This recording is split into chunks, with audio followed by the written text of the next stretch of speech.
Join us!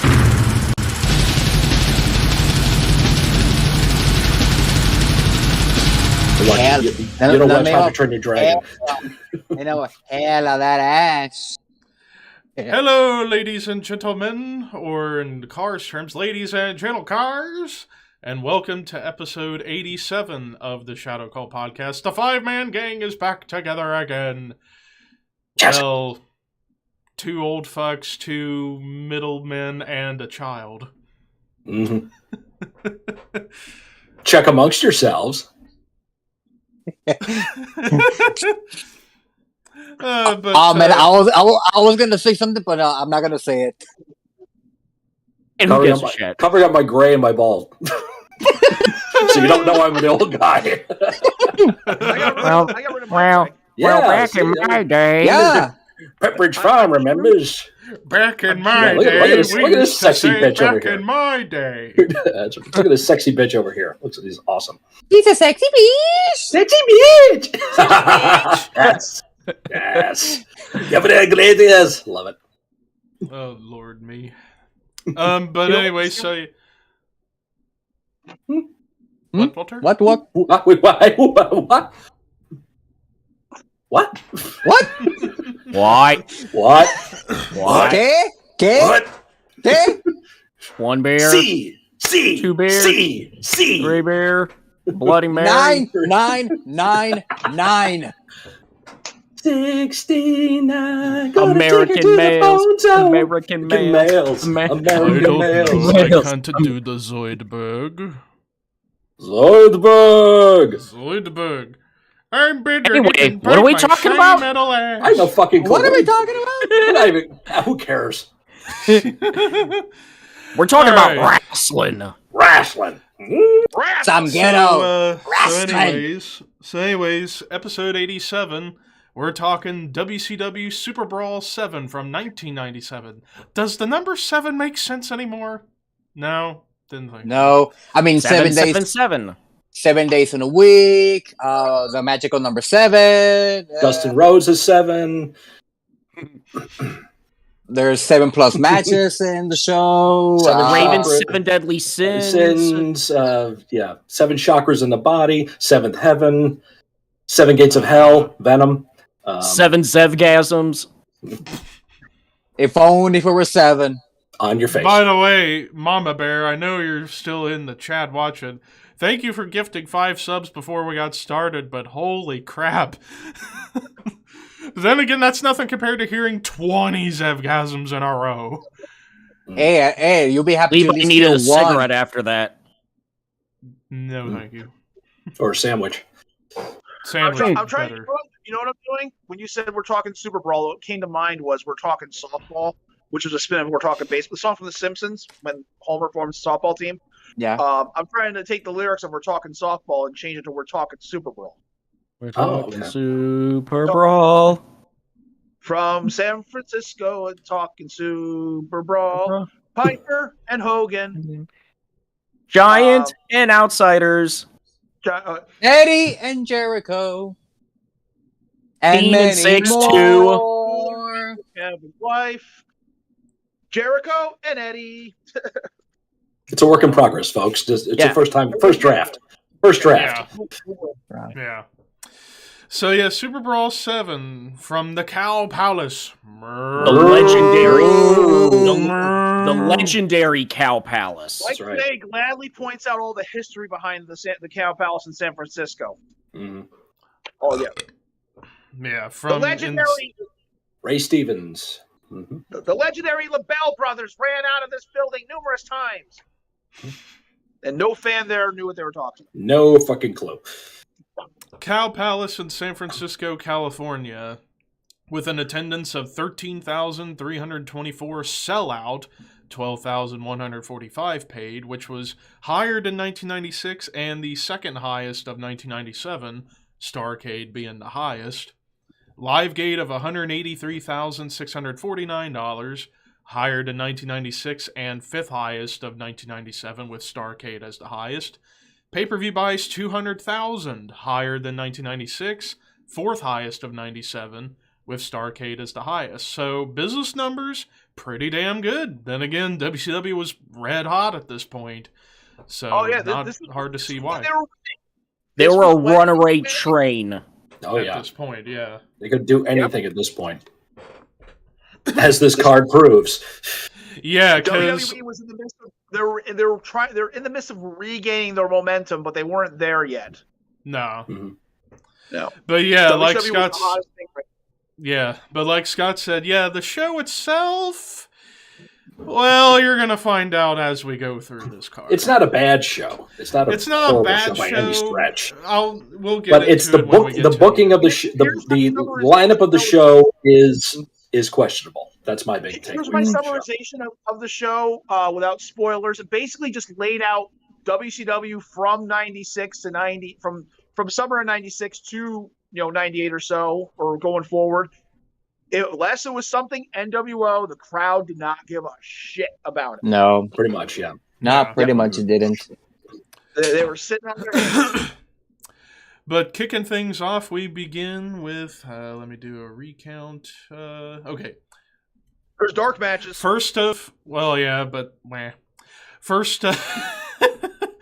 First match. There you go. We got 10 matches to cover, so yeah, that's going to be a lot. But kicking things off with the first of 5 championship matches of the night for the WCW Cruiserweight Championship. Champion Dean Malenko versus Challenger 6. And I like how they were telling the build-up to this match, and it revolved around 6 going around, at first stealing the Cruiserweight Championship from Dean, then attempting to steal the United States Championship away from Eddie Guerrero. Well, And he had already stolen the U.S. title from Guerrero. The ladder match the month before it sold out. You gotta love Six's strategy. He steals a belt just to get a title shot. Yeah, which a lot of people don't do that anymore. Yeah. no. Six was so good at pissing everybody off during this phase with NWO. Easy heel. Such an easy heel. 1, 2, 3, Yeah. sucks. He was the hardest babyface to like. He really was. At this one point, of the yeah. guys still wrestling that's on this show. Yeah, if you believe that. That's crazy to think, too. Yeah. But yeah, we get this match, and it was a good opener. It was a good match. It's a solid. It's a typical, and it's a stereotypical cruiserweight match for that time frame. Yeah. It's the same one you can always think. And the history between the two sides, because who was Sean Waltman's trainer? Boris. Dean's Or father. Or us, like, Or us, Malenko. Mhm. Yeah. Learn your match backwards. Call your match backwards. That's a Malenko thing. who was a direct student. Boris Malenko was a direct student of Carl Guy. Mm-hmm. And what did the Iron Sheik do to Dean Malenko? I said it's getting Malenko so hard, he fucked. Oh my god. Yep. True story. Sheik, baby, I love you. He said he got me booked in Japan. He said to me, He's a killer. He's a I killer. love you. God, you're a killer in the ring, but you never fuck with me. I slapped Shelly Malenko so hard, he fucked. Hulk Hogan! I fuck! Iron Sheik slammed Dean Malenko so hard. Break your back. Make And your make you humble. humble. All right, moving on. All right, moving on. I had to add some to that segment. That's all. Pizzazz, fire! Guts! Fire! Bang, bang. But Pew pew. But yeah, this was a good opener, and then towards the end, Eddie comes out because Six Very well timed finish. Dr. Mark Curtis, Ryan Hildebrand on point as always with his Best positioning. referee at that time. He was awesome. So on point with everything. Yeah, the little tug of kids, war over the belt between Six and Eddie, and then Wham! Mark and Curtis then belt shot. Mark Curtis was an aspiring wrestler, kids, and he couldn't get a spot. From what I heard, he did all the Japanese moves and went back long before it was cool. He would wrestle. He would wrestle dark matches in Smoky Mountain as a Teenage Mutant Ninja Turtle. Yep. And he wrestled he would do training sessions with Al Snow for the new students. He was like an assistant to Al, so he was educated in wrestling, but could never get booked. And there's the famous story that he really wanted to work for ECW and hounded Paul and hounded Paul and hounded Paul, and Paul gave him some gaga. Yeah, go to the airport. Your ticket will be there. He went to the airport, no ticket. Tries to call Paul, no answer. Never got there. Smoky Mountain closes up. He was one of Jim Cornette's confidants and wound up going to WCW. So. I heard Bobby Eaton played a big part, or Bobby Eaton, excuse me, played a big part in that too, helping him get there. And Arn Anderson. Mm-hmm. Same person who trained Mick Foley and Shane Douglas trained Hildebrand. Dominic DeNucci. That's right, Dominic DeNucci, yep. Yeah, so there you go. But in the end, after the belt tug-of-war and belt shot, Six defeated Dean Malenko to become the new Cruiserweight champion in 12 minutes, 2 seconds. One of the longer matches on this show. And this would start the Guerrero-Malenko feud over that belt. Yep. Mm-hmm. Over the U.S. title. Yep. Moving on to match number 2, we get a 6-man tag match. Juventud Guerrero, Super Calo, and Ciclope versus Conan, La Paca, and Villano 4. Villano 4. Musso, it was an amazing match. May I say, for all the revisionists who are like, oh, I miss WCW with the Cruiserweights. Oh, they brought the Luchadors in. Man. Yeah. All right, here's the thing. Watch this match. every Eddie and Ray match, for every Dean and Six match, for every Dean and Jericho match, and Ultimo Dragon and Psychosis and all those matches there, you get, for every one of those, you get 5 of these. Yep. 6-man tag moves.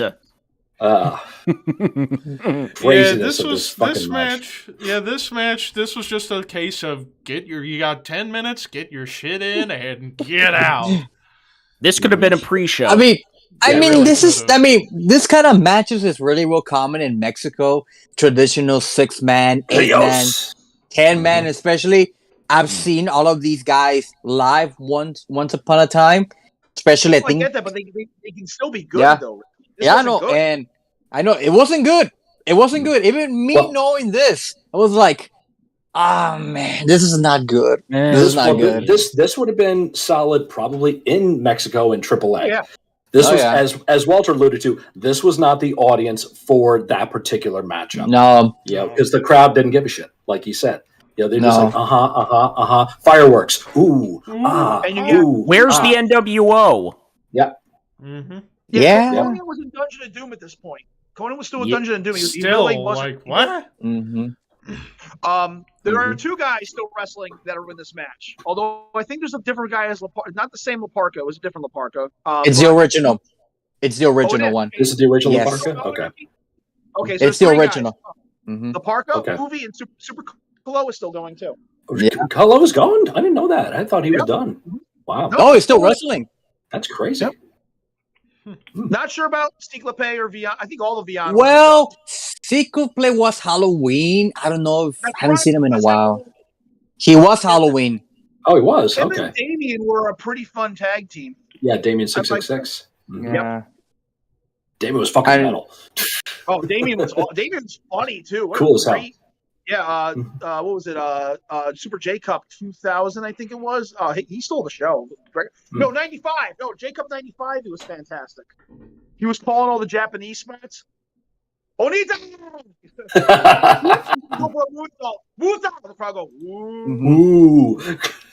Don't shoot! And he throw a lariat. Tremendous. And then he ended up, he lost. It was, what's his name? The crab guy who beat Grand Nanawa. Grand Nanawa beat him. Goldberg! Well, Grand Nanawa beat him, and then Halloween got on the mic, or Damien, and cut an Onita style promo. It was fantastic. Oh wow! Yep. Love that. Jacob 95. Anyway, so yeah, basically filler talk because who cares about this match? Yeah. We just talked longer than the match was. Yeah. Conan, La Parca, and Villano 4 defeated Juventud Guerrero, Super Calo, and Ciclope in 9 minutes. With a fucked up finish. With a botched finish. Not the last time. Nope. Nope. Following that, we get the second of 5 championship matches of the night for the WCW World Television Championship. Champion Prince Ikea versus Prince Ikea. So, Rey Mysterio Jr.? So okay. Here Let we me. go. Originally, this was scheduled to be Lord Steven Regal versus Rey Mysterio Jr., but then IKEA beat Regal for the TV title. This was their version of Rocky Maivia winning the Intercontinental title.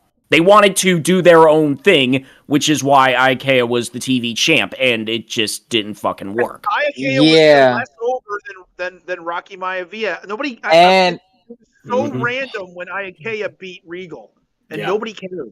Made no, no and sense. plus he looked green as fuck. Yeah.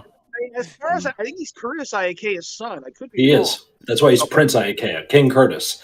So, Well, I don't know yeah. if that was a gimmick or not. I didn't know that was Yeah. gimmicky or Yeah. It's a gimmick, but still, yeah, that's his son. but But yeah, he's the master's son. Son! I mean, Ikea! I mean, Prince! It was their attempt at building. It was their attempt at trying to build a homegrown star. I would assume, but it's the guy really just. I don't know. It Yeah, didn't because work. it didn't seems work. like anytime we bring up or anybody brings up Prince Ikea, it's like nothing but bad. You go from that to the artist formerly known as Prince Ikea. It's- or that the whole- artist. The artist. was- Yep. He was the TV champion, then he was a jobber, then he was the artist formerly known as. Yep. He was also a two-time cruiserweight champion as the Prince. So yeah, he had more success as the Prince, and the Prince wasn't that good. No. But No, yeah, you're right. this Yeah. this match just This is Ray. This is Ray before he gets psychology. You know, this is just again Yeah. spot. Regal, come on now, do your shtick. Good for you. Yeah. Good for you. Yes. Yes. Wonderful. Bring the I team. don't want the belt. Here, Ray, you're the TV champion now. I don't want the TV That title. was so confusing. Nobody It's like, got okay, that. where's Scott Hall to just throw it in the garbage can? You want Midian to show up and just take it out, you know, like the European title. But I'm the WCW TV champion. I am the tag team champions. Next. next, Prince Ikea defeated Rey Mysterio Jr. in 8 minutes 56 seconds to retain the television championship. Moving on to NWO versus WCW. Diamond Dallas Page versus Buff Bagwell.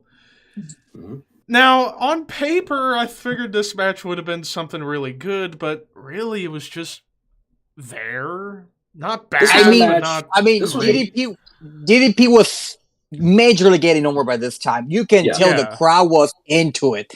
right? But with Buff Bagwell, He had just gotten into the NWO. Not This long is the before. This is a transition for both guys because yes, Buff is just getting Marcus Bagwell is just getting settled into the Buff character, so he's still trying to work out all the kinks. DDP is starting to get over. He's still doing the cigar shtick at this point, so Yeah. he hasn't transitioned out of that yet.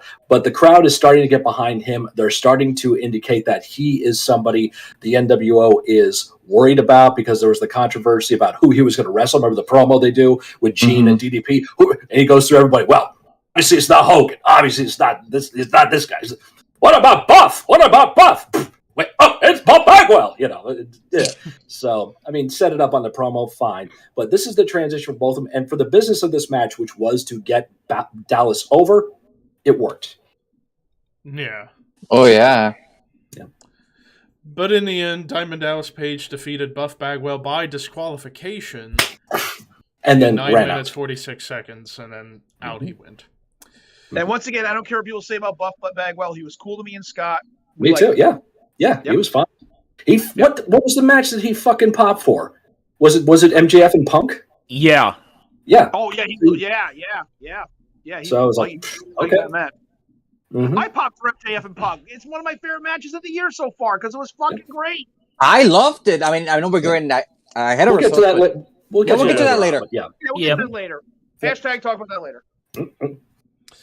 Moving on from there, we get to the final match of the first half of the show and the third of 5 championship matches for the WCW United States Heavyweight Championship. Champion Eddie Guerrero versus challenger Chris Jericho. Baby! Yeah, So this my was kids still walked in- corny babyface Jericho. This is at corny point. babyface Yeah. Jericho, Lionheart style. Yeah, Lionheart My Jericho. kids at walked this in. point. My kids walked in and watched this match with me, and my daughter's like, "They must have been new at this." That's awesome. Love it.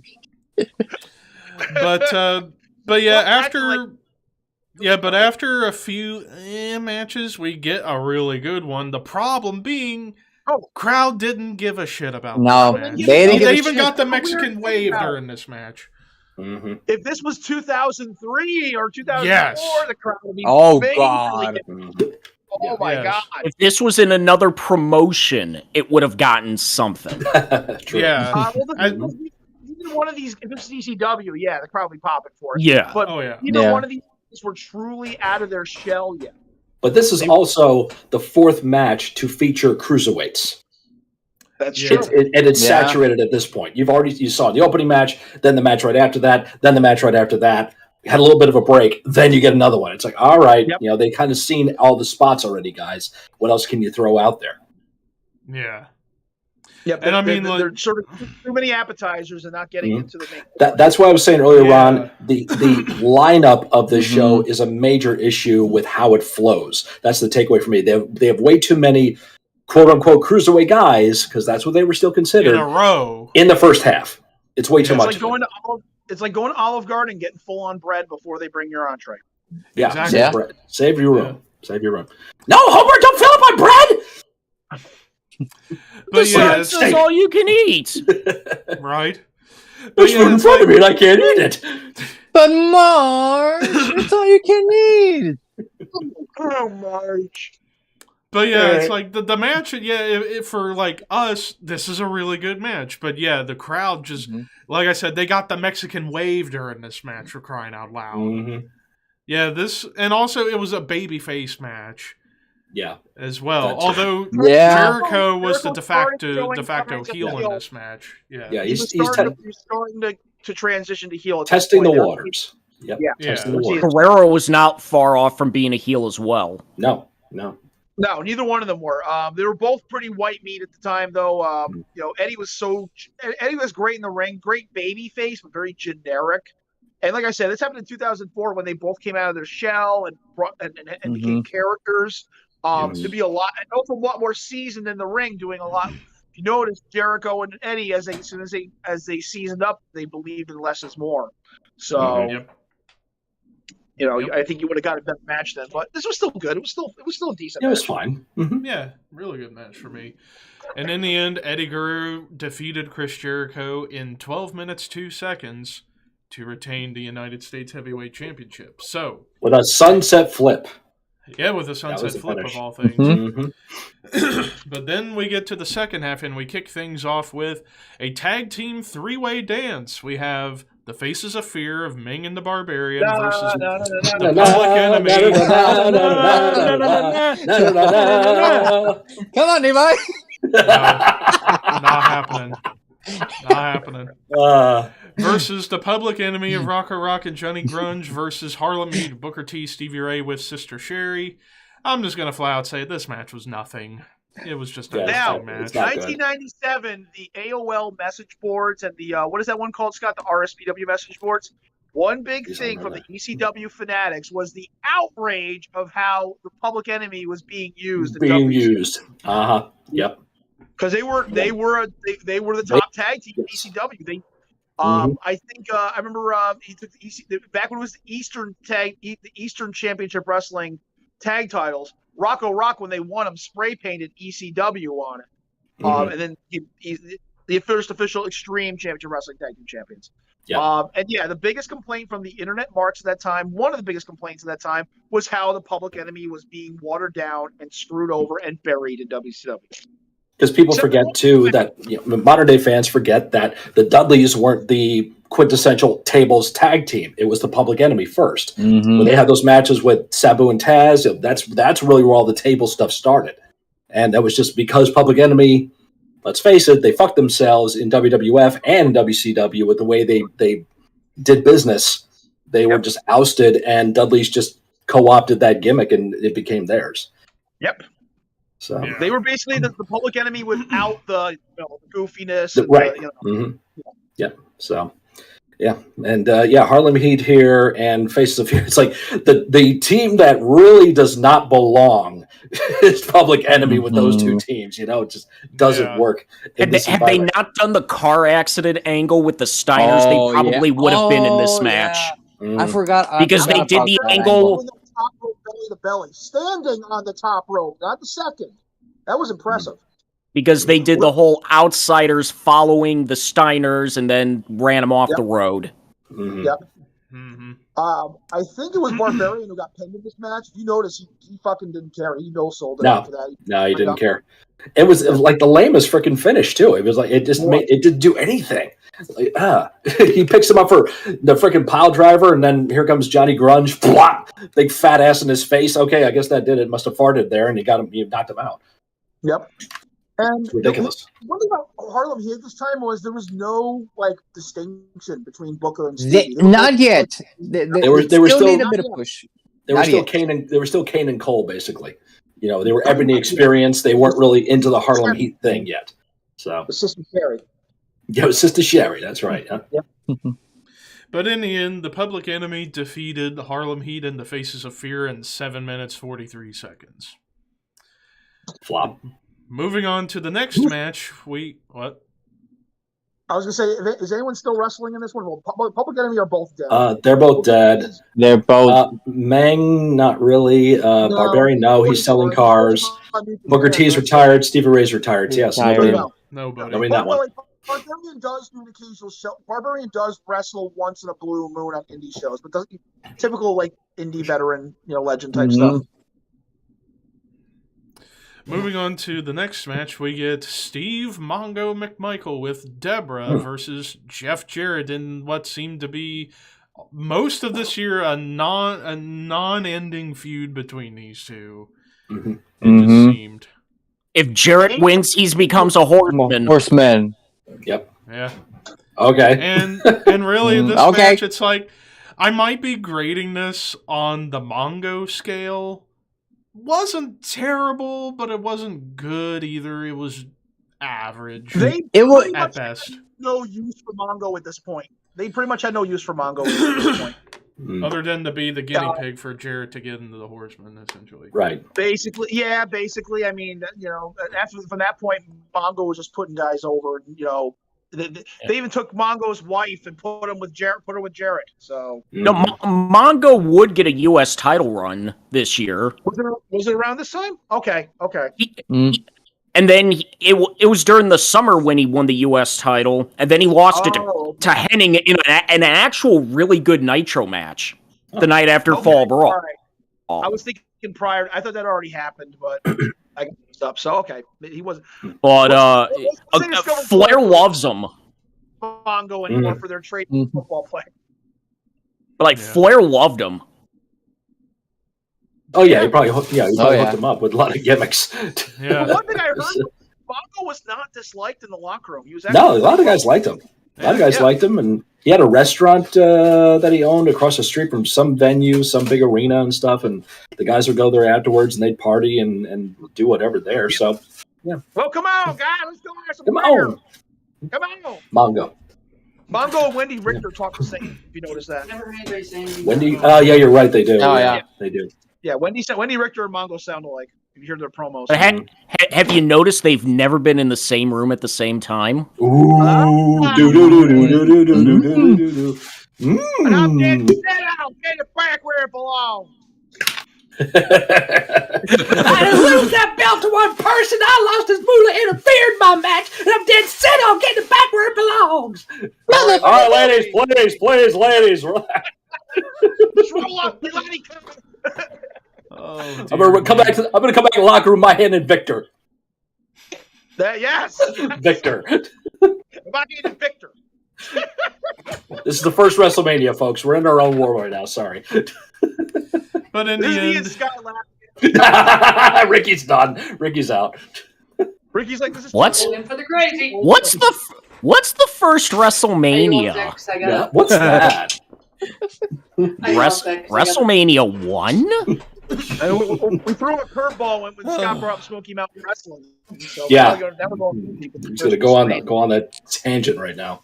But hey, this Yeah. WrestleMania had a theme song too. It was a great theme song. It was Phil Collins and Phil what's his Collins. name? Oh, Phil yeah. Collins and, I forgot his name, but Easy Lover. That Yeah, was Yep. yeah. WrestleMania. Mhm. Anyways, this conversation's gone longer than the match itself as Jeff Jarrett defeated Steve McMichael in 8 minutes, 12 seconds to become a horseman.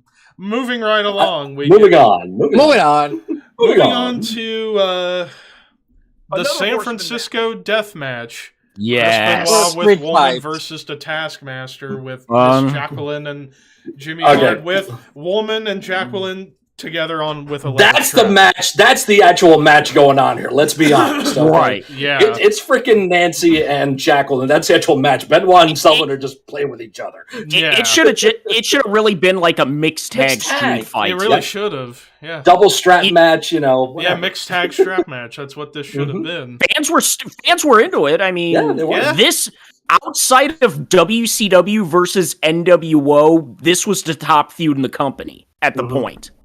Yeah. Yep. And yes, And, people, the Dungeon of Doom was still a thing at this point. Still a thing. Still a fucking thing, if you can believe that. But it's like Benoit and Sullivan, no matter the outside whatever, they had great chemistry together. Yeah. Yeah, they did. They connected. Because it was all right, you don't like me, I don't like you, fine, I'll go out there and let's beat each other up. Okay, see you there. They both laid into each other. Mm-hmm. Mm-hmm. Yep. Because Sullivan wasn't gonna be light on him. Sullivan had taken his ass kickings from Abdullah and Funk and all those guys for years. And Benoit was we know Benoit at this time was just made of frickin' steel. So all right, just beat each other up and see what happens. See you out there. Trying All to- right, have fun. Dynamite Kid. Yep. Fucked up finish. Yeah. Yeah, so we get the finish. On the table. Yeah, because, my God, Japanese tables, can you fuck off? Mhm. Or fucking Botchamania, the table don't break. Exactly. But, yeah, so Benoit goes for a splash on both Jacqueline and Sullivan. Table doesn't And all fucking three do break. a stretcher job. Yeah, and all three do a stretcher job as All Chris three do a Benoit stretcher- yeah. defeated the Taskmaster in 8 minutes 35 seconds in a okay match. It's crazy, but yeah, it's just Their Good. Great American Bash '96 match was a lot Yeah, better. 97. Yeah. Yeah. Mhm. Hell, their Bash at Bash the Beach match a few months after this was really good too. Mm-hmm. Sullivan's retirement. Yep, that's right. Yeah. Okay. Moving on to the penultimate match of Super Brawl 97 or Super Brawl 7, the fourth of 5 championship matches of the night. For the WCW World Tag Team Championships, champions the Outsiders, Kevin Nash and Scott Hall with 6 versus the Giant and Lex Luger. I was gonna say- Essentially a handicap Yeah. match for the most Right. part, This is but the best match of the night. This yeah, It this is. is Yeah. a I really loved damn it. good match. I loved it. It was a handicap match because the story heading into it was supposed to be a tag title match. Luger had the broken hand. Bischoff wouldn't clear him, so Giant had to go it alone. And the other story with that, the Outsiders were constantly trying to get the Giant to lose his cool because they knew psychologically if they got him mad, they could beat him. But Giant does everything he can to keep calm and stay focused. They did that in the promo with Gene, which goddamn, that was a bad promo. But anyway, he was green at the time. You can't blame him for it. But still, that was the story of the match. And it was a great story that they told throughout the match. And that right there, and plus NWO, the crowd's awake in this one. They're like, oh, wow, there's a show going on. Hey, I know them. Yeah. The fans were waiting for Luger to come out when he finally came out and shoved Bischoff aside. And the crowd went nuts. Dude, I was just going to say, Luger we ever, get the was 3. Luger ever that over? Was he ever that This, over? this was the most from World War III till he won the belt was the most over he ever was. Yeah. Yeah, I was going to say, And it was like, the big- organic. It was Yeah, not forced. It was organic. He was not It over. wasn't a force. Walt, I know what you're thinking, but no, he was not as over then. He really wasn't. What? Is 89 heel run? I was going to say his 88 run with Flair. I'm talking no, as a but- babyface. I'm talking as a babyface. Yes, but he was over with the smart crowd. Well, not necessarily in just one smart. match. In one match with Pillman. Let's be honest. So yeah, I was gonna say. Yeah, it's still great, but as a babyface, like James was saying, as a babyface in this context, never more over in his freaking life. This was not him being on a bus, being force-fed down your throat. And this then- was then the okay. pooch getting It screwed. keeps getting over and over and over to the point where everyone was saying, you gotta put the belt on him. Mm-hmm. Yeah, I was gonna what point was out more the three. I was gonna point out the three big spots of the match. Well, Luger coming out, but seeing Giant do the do the drop kick to Nash, and then Nash jackknifing Giant. Knifing. Mm-hmm. Fucking no Effortlessly. effort at all. Nash Yep. over the rack. That was good. impressive, Great. too. Getting And fucking Luger holding Nash Nash up. up in the rack. Mhm. Yeah. Mhm. A lot And of that stuff was in the this thing, match you think you'd like, see. The rack was one of the lamest finishers ever, but it was so over. Mhm. You just had to get the guy up. You know, and I- the place was up. let's see. Argentina Rocca, Hercules, and Lex Luger. I think the only three I can think of ever used it as a finish. Nikki Bella. There's probably more. Nikki Bella used that as a finish. Yeah. Argentina Didn't- Rock, The rack Didn't- attack. there's one more. Didn't Bobby used it one time? Bobby Bobby? Lashley. Bobby Lashley? Oh, Lashley did. I think he did a couple of times, but not often. Lesnar. There was I don't think someone else. Lesnar did. No. I think Brody did it, but Brody didn't do it as a finisher. He just kind of just No. did it. You know, it was like a wear down. Abyss would put the guy up in the rack and then drop to his ass then to drop do the like shock Sounds like the treatment. cat To the shock shock treatment. treatment. right. So he Nick- do that. Nikki Bella did the same thing too. That was her thing. Okay. Yeah. And then But in terms of just the torture rack, just the torture rack or the backbreaker, whatever you want to call it, those are the only three I can think of that used it like consistently as a finish. Sure, but Canadian Stampede, Steve DeSalvo, Steve Strong did it. Oh, he did. Oh, okay. All right. That counts. That counts. hmm Yeah. There's a name for the past nobody hears about anymore. Yeah. Good call, my friend. And Yeah, he was. dude, He was like 10 He was RCD. He was before jacked. he was going to be like a big. He was in WWE for like five. He was in WCW or WWE for like 5 seconds. Yeah. Never lasted Not long. there long. He had a But silly yeah, and I stupid love- gimmick what they gave him. But I love how the finish went. Like after Luger got Nash in the rack and made him submit, and the fucking referee was like so happy because he was just wanting WCW to get the belts back. But then even afterwards, Giant chokeslammed Scott for a 1-2-3 just to add insult to injury. to make sure there was no fuckery where they would end up being Right. because to go back the pay-per-view before Steiner's won the tag titles but got them taken away. They did this to make sure the belts wouldn't be taken away, and wouldn't you know who won the pony the next night they got the belts taken away. In a way. And I love that with It was great. It's like I love the heel shtick with this because it's like you have the boss in your corner. Anytime you lose the belt, they'll just put it back for you Yeah, we for beat your whatever ass. reason. We beat your ass. See, we got the belts. We beat you. No, you didn't. You didn't fucking beat us. I still got the belts. We beat you. Great stuff. But in the end, Hey, I'm Lex Luger Steiner. and I the want Giant, that belt. Yeah. Yeah. But in the end, Lex Luger and the Giant defeated the Outsiders in 8 minutes 53 seconds to become tag champions for 24 hours. Mhm. And now it's main event time. But before we get there, how I would be remiss if I didn't talk about before the show started seeing Piper come out of Alcatraz all crazy. Mhm. In there That was because pretty the cool. whole story was he went in there the week before. He was going to spend a week in Alcatraz. Yep. Balls Get of himself- steel. Get this up mentally prepared to face Hogan. Just to go Yes. crazy. Yeah, Because it was, the whole it was result- great. The whole build up to this main event between Piper and Hogan for the world title. Piper beat Hogan at Starrcade, and then he was granted a shot. It's like, wait, I've already beat him. Why do I need a shot? I beat him already. So then Hogan goads him and all what, and then he accepts the challenge. And we get the title match here. Yep. Which And- this is one of those proofs where rematches aren't as good as the original. Because the first one at Starrcade was actually pretty damn good for the time. But This then you one get the around- rematch. Mhm. Yeah, this match. With the And it's mostly finish. because of the finish. big fuck The finish, fucking yeah. finish. Yeah. Where, They screwed up the finish. finish. Totally, They screwed it totally. up. Yeah, it looked like Yeah. Macho screwed it up, or Somebody Yeah. did, because I mean, you 'Cause, look at the. Go ahead. yeah, because Piper has him in the fucking in the sleeper, and Hogan's arms goes down for 3. Piper's the new champ. Only for like And- after he let go, then Macho pulls Hogan's legs on the rope. Then the referee's like, "Wait, his legs were under the ropes." but What? But see, the referee saw that Hogan's legs weren't under the Not. ropes. Right. So Yeah. somebody It's the big really screw screwed up. hmm Yeah. Whether it was Hogan's position or Yeah. Savage was out of position or what, but The referee regardless, wasn't that just- supposed to see anything See I or mean- something. Yep. I And- mean, they could have done that. Like, give Piper the title for at least 24 No. hours and then do They it. weren't No. going to do that. Hogan was not going to let Here- that happen. Okay, I Hogan- know. so Doesn't work for me, brother.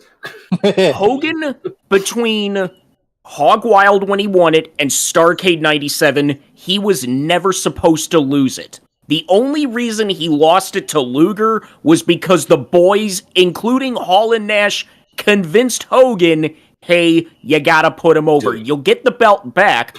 And Sting was pissed about that because, wait a minute, Luger's gonna beat him, but I'm supposed to beat him, and Luger and Sting are best friends. Yeah. Right. It was It business. all comes down to business. It's all business.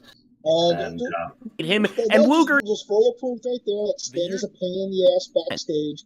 And I'm waiting for that pain in the assery to start in AEW. Yeah. and we we know he was doing what he was dealing with back in 96, 97 in WCW too, so that adds to it.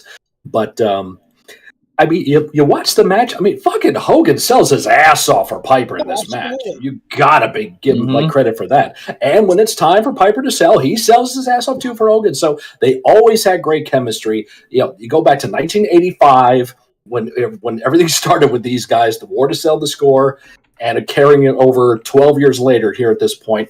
It was still at the time what fans wanted to see, because they hadn't completely, it wasn't a full generation gone yet where they forgot all about where they started with it. They could still get into it at that point. I remember going to either a WWF house show or a pay-per-view or something like that with a bunch of friends. It was after Starrcade 96, or excuse me, it was after the Piper Hogan match at Starrcade. I'm wearing my Hot Rod t-shirt, and here comes 2 guys down the steps next to our section with my buddies, all wearing NWO stuff, trying to act like NWO sympathizers. Everyone here should join the NWO. It's fantastic. It's the greatest thing ever. I'm like legit marks doing that shit, and I just stood up and went, and they look at me like, oh, you know, I'm like, they're doing the whole pull apart thing. They're like, one guy's being held back by his buddies. We're all laughing. It's all funny shit. But that's how funny. crazy it was at that time. That's how rabid the fan base was at that point, Right. myself included. It's like that first Piper Hogan match broke WCW pay-per-view records. Yeah. Yeah. But yeah, it's like They wanted we to see talked it. about. It's like we talked about. Yeah, this was a case of a rematch just not being nearly as good, and this Yeah. match. Yeah, this is one I will not go back to watch because the finish, Macho or the ref fucked up. I'm thinking it was Macho that fucked up because it's like I'm thinking what might have supposed to have happened was like Excuse me. after the second drop and the referee turns, then Macho pulls the legs down under the ropes, but Then we'll never know. we'll never know. We'll never know. because it's kind of like the lesser known version of the Starrcade finish later in the year. It's like, here, Piper won clean. He's your new champion. Only he's not because something happened. Bullshit, that's why. But in the end, Hollywood Hogan defeated Roddy Piper in 10 minutes 59 seconds to retain the World Heavyweight Championship. Then post-match, Macho Man joins the NWO because Shocking. why? Okay, here's the kayfabe reason. He was blackballed from WCW at the end of 96. The only way he could be allowed back into WCW was if he joined the New World Order. That was the reason they gave. Yeah. It's like, yeah, kayfabe reason, but then you look at it and it's like, yeah, in terms of shoot, like, out of all the people to join the NWO that made the least amount of sense, it was Savage. Savage was the one that made the least amount of sense because he had just been beaten down by them over and over, and then he joins them. It's like... Hey, if he wanted to be back in WCW, he had to be part of the NWO. Right. Brother. So overall, Super Brawl 7, like I said, I mean, it's not a bad show, but it's not a good show. It's just average, run of the mill. It's a show. Honestly, Super Brawl was never a major pay-per-view for the company. It really wasn't. So No. it's a filler pay-per-view, and this kind of feels like a filler pay-per-view card anyway. So, which is probably why you see so many cruiserweights on the show, because it just takes up so much space. yeah, it's like What's this? Walter, you're lagging. Walter does not compute. Walter does not compute. Meep. We need a Meh. It's your phone. It's your phone. It's your phone, dude. It's making you sound like a computer again. No. Oh, the You can good turn times. sideways again if you want. Cool. Okay. But yeah, it's like no. Oh. The fucking Whoop, robot whoop, whoop, sounds.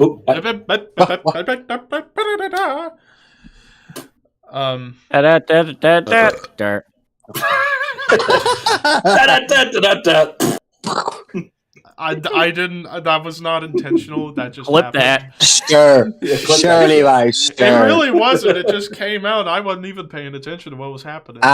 Keep saying that to yourself. Keep saying that to yourself. Kayfabe, brother. How about now?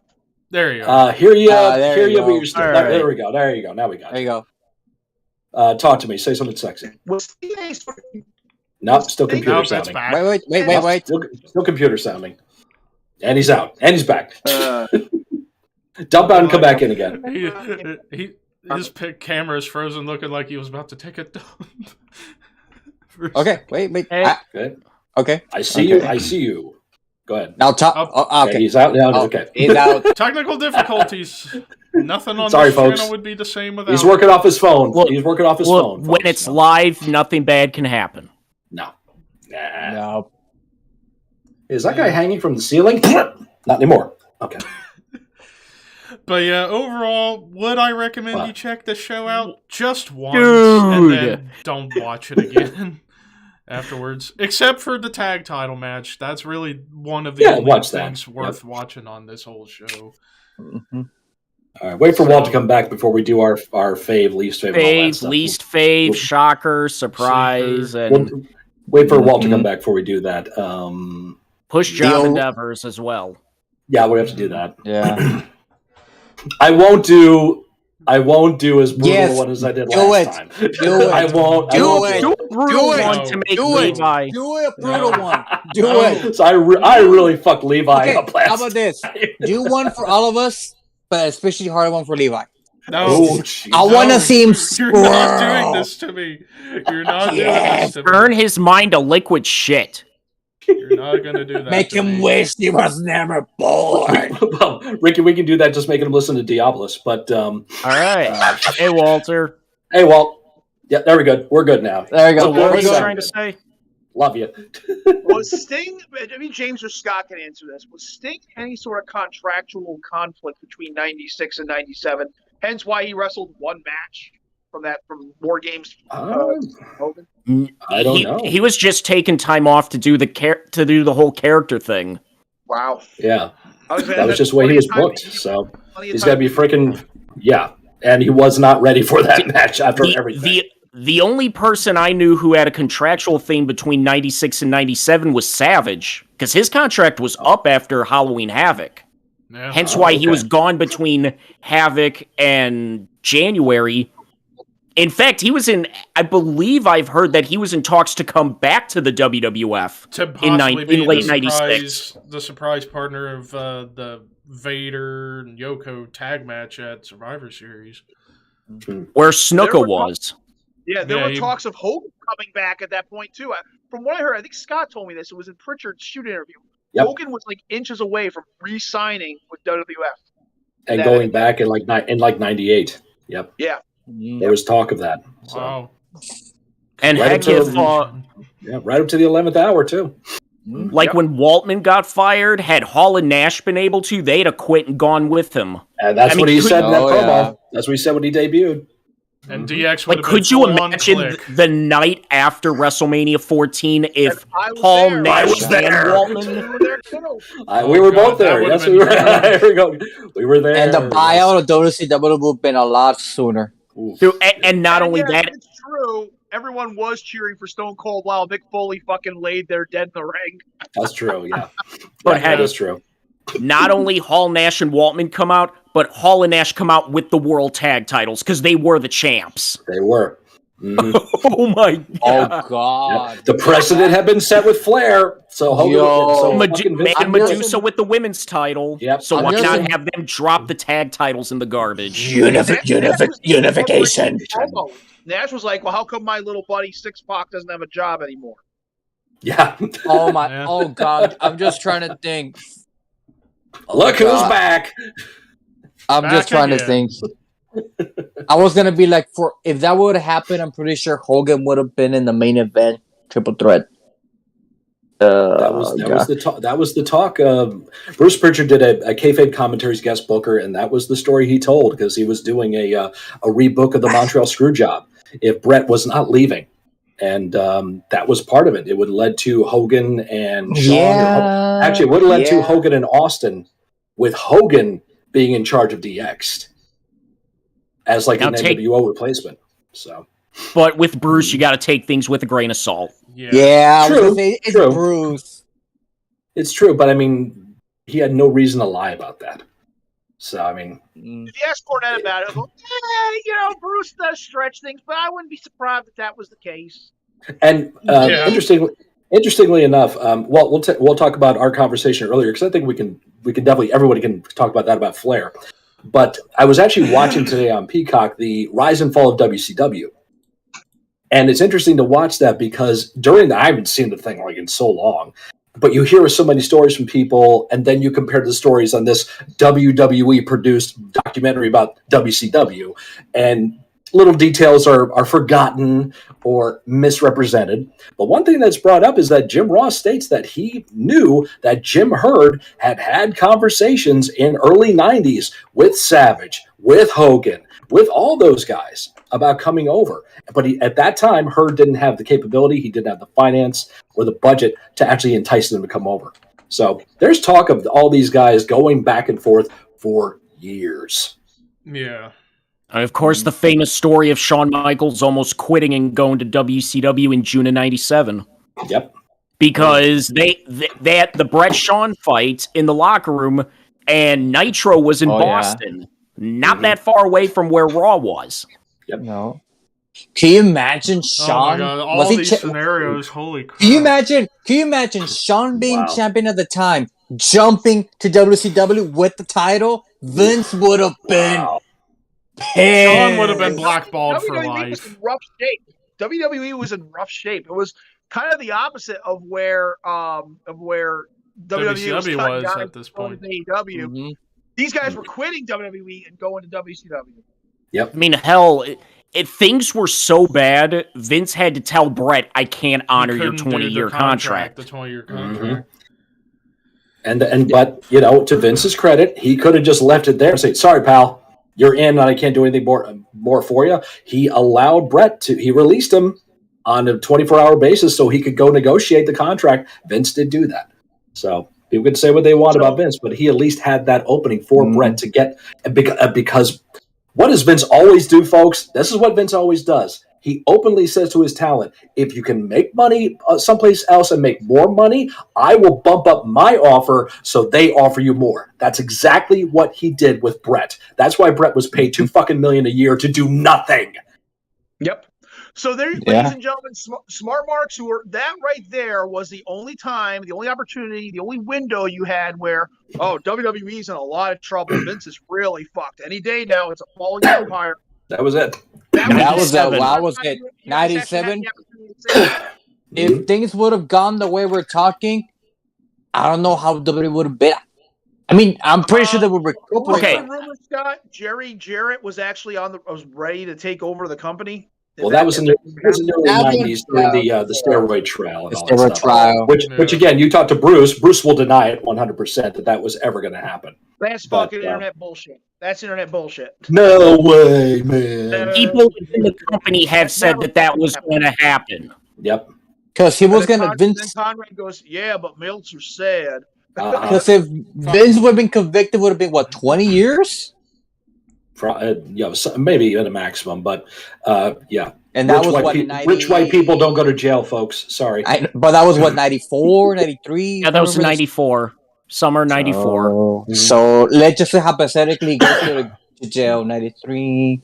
But see, 2013. He would be out Okay. next year. He'll be out next year. but see, here's the thing. Vince would have ran the company through prison. Yeah, he really would. yeah, Style. no Vince. Something would happen like that. No Vince. Yeah, Give because him he- freaking- It would have been visits. He would have somebody visit him, give directions, they run it, and it would have been a big back and forth. It would have been shame. Damn it, Stephanie. Linda would have had ownership, and I'm pretty sure Pritchard and Cornette and Kevin Dunn would. Yeah, I mean, Yeah. at least something like that. I think JJ was still there too. He was, No, he no, was no. talent directions. Yeah, he was. He Mhm. was. Yeah, he was still there. Yep. Because that's when He was they there fucked until J- 96. because that's when they fucked JJ because he got the contract with Vince, bought a new house in Connecticut, and then they had the wrestling recession happen. So they had all those cuts, and they had to cut budgets for everybody, and JJ's money got cut. So all of a sudden, he buys this brand new house he can't afford. So that's why he leaves a year later and goes back to WCW. Yep. Oh man. Honestly, now that I think it would have drove Cornette to quit faster because if Cornette had more responsibility on his back, Oh forget it. man. Oh, God. Jesus. Mhm. Did you? But This now- week. Oh, here we go. Sidebar conversation. This week's Cornette dialogue. He was talking about the color of poop for whatever reason. They were talking about dog shit. Him and his. oh my god. And that got to a conversation about the color of pee. And he tells a story about how JR, true story, Great American Bash, 1990. JR gets up in. There's a little bit of time where just Tony calling the match. JR gets up, goes to the back, and passes a kidney stone. Goes right back and continues calling the show. Jesus so- Christ. Yeah, Cornette. Cornette about 6-7 years later. Cornette is working with Vince and Jim, and Cornette is having tingling in his urination, and he goes to Jim Ross because he knew about this story. He goes, "So what do you do?" And he goes, "Oh, I got gimmicks. Hold on." So he gives Jimmy this Oh my God. medicine or whatever, and Cornette goes pee, and his pee is red. So he That's goes- not good. He's looking for JR. JR's in Vince's office. This is where they're in Stamford right now. He goes, knocks on the door. JR and Vince are having a meeting over something, and JR goes, Jimmy goes, "Vince, I'm sorry. JR, all right, is this thing supposed to make my pee red? Because if not, I gotta go to the fucking hospital now." And Jim Ross goes, "Oh yeah, I forgot to tell you about. I thought I did. I'm sorry." Sorry, corny. Vince is completely no selling it too. Of course. Good. Wow. Yeah. But now that That's Walter's, crazy. now that Walter's, No, back, that's we over. can finish Favorite that match, least favorite match, shocker. Sleeper and ends. How shocker. hardcore is Jim Ross? How hardcore is fucking Yeah. stuff? Dude, can the Yeah. shocker just be hearing that story about Jim Ross passing a kidney I think stone? I think it is. I mean, for the guy so- to fucking be cancer, that's more than Yeah, enough. that's another. Yeah. Yeah. Yes. So Yeah. my favorite was the tag title match. Least favorite, Hogan Piper. Sleeper, by default, I'm gonna give it to Eddie and Jericho, and then shocker, the fucking Pop Luger God. I guess. Yeah. I Favorite was the tag title match. Least favorite, the triangle tag, the sleeper, the San Francisco death match, and the shocker. Just how many fucked finishes there were on the night. Walter. Probably pretty much the same thing. Favorite match is the tag match. Least favorite match, I'm gonna go with Bongo and Jarrett. Okay. Sleeper, I guess I'll say Jericho and Eddie. All right, it was still a good match, just a bad crowd, just with the wrong crowd. Shocker, I don't know, nothing. Scott. Favorite match was the tag title match. Least favorite was the 6-man tag. Sleeper, I'm going to give it to DDP and Buff just because of the crowd reaction when the match is finished. And shocker is Kevin Sullivan hanging Chris Benoit over the top rope during the Texas Death Match. Oh, San Francisco God. Death Match, excuse me. Yeah, that's my shocker. I saw that, I was like, whoa.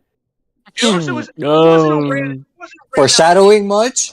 It was X-Pac and Mr. Wall Street. Why didn't they just fucking call him Mike Rotundo? I don't know. Jeez, I got Levi. Anyway, favorite match, the tag team match. Least favorite, Jeff Mongo. Sleeper, Eddie and Chris. Shocker, Nash just jackknifing the Giant. That's impressive. That was Yeah, impressive. I guess. He did it a second time pretty clean at like a house show or something or somewhere else. And then the third time he tried it, he damn near killed him. broke Giant's Broke his back. neck. Yeah, and broke Giant's Mhm. neck. Yeah, all moves. So, Push Job Endeavor, make it a hard one. They Oh, just had God. legitimate please. burn on his face. I don't want to have to walk out again. This one, I can't really think of a hard combination for this show, actually, because I think any 3 guys you could easily say, yeah, that one.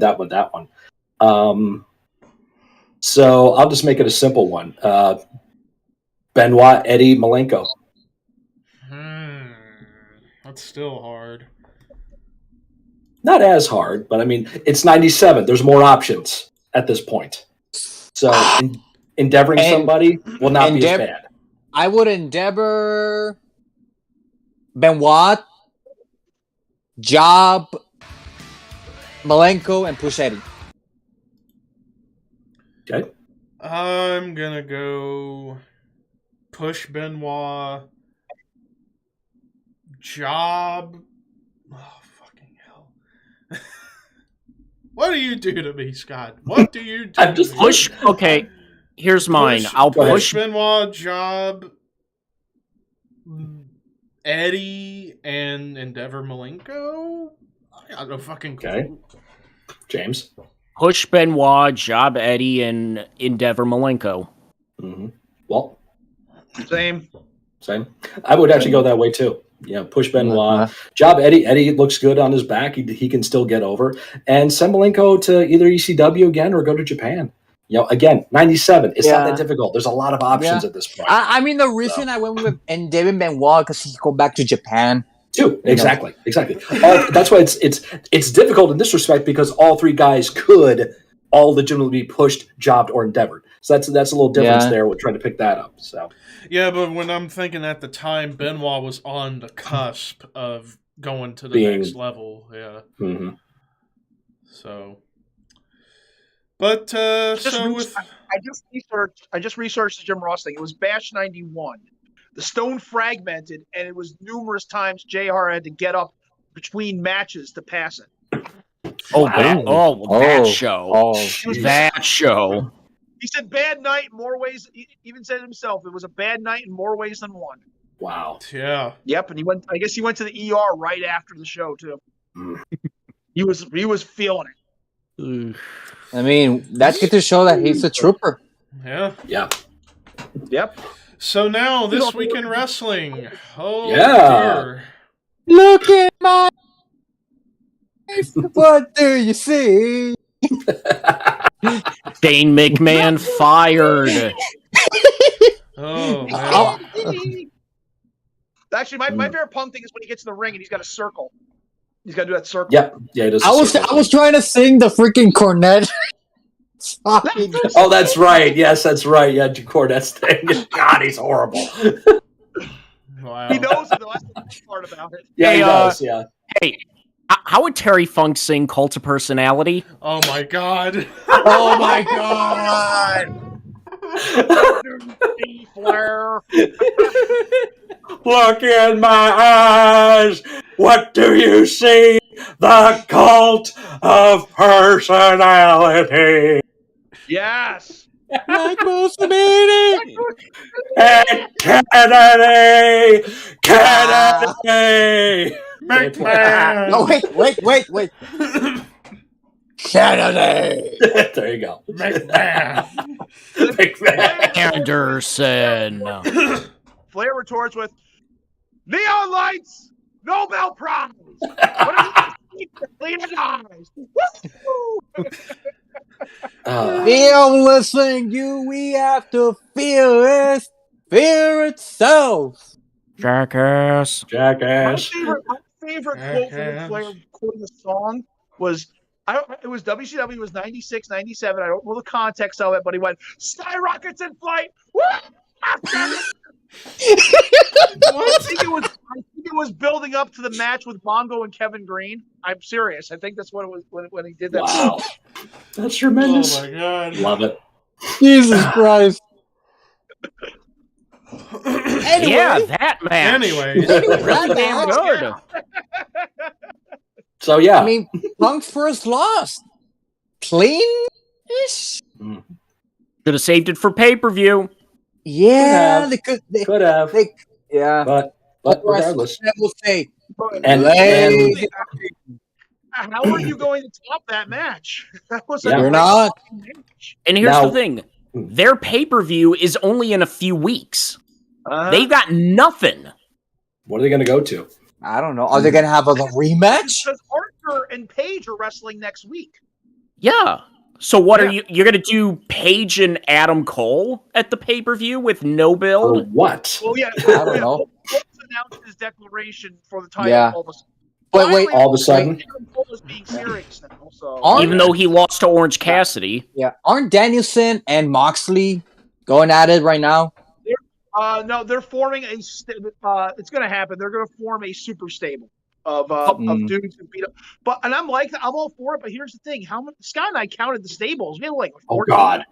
Or At least. Or how about make it all former WWE guys and call it the Fed?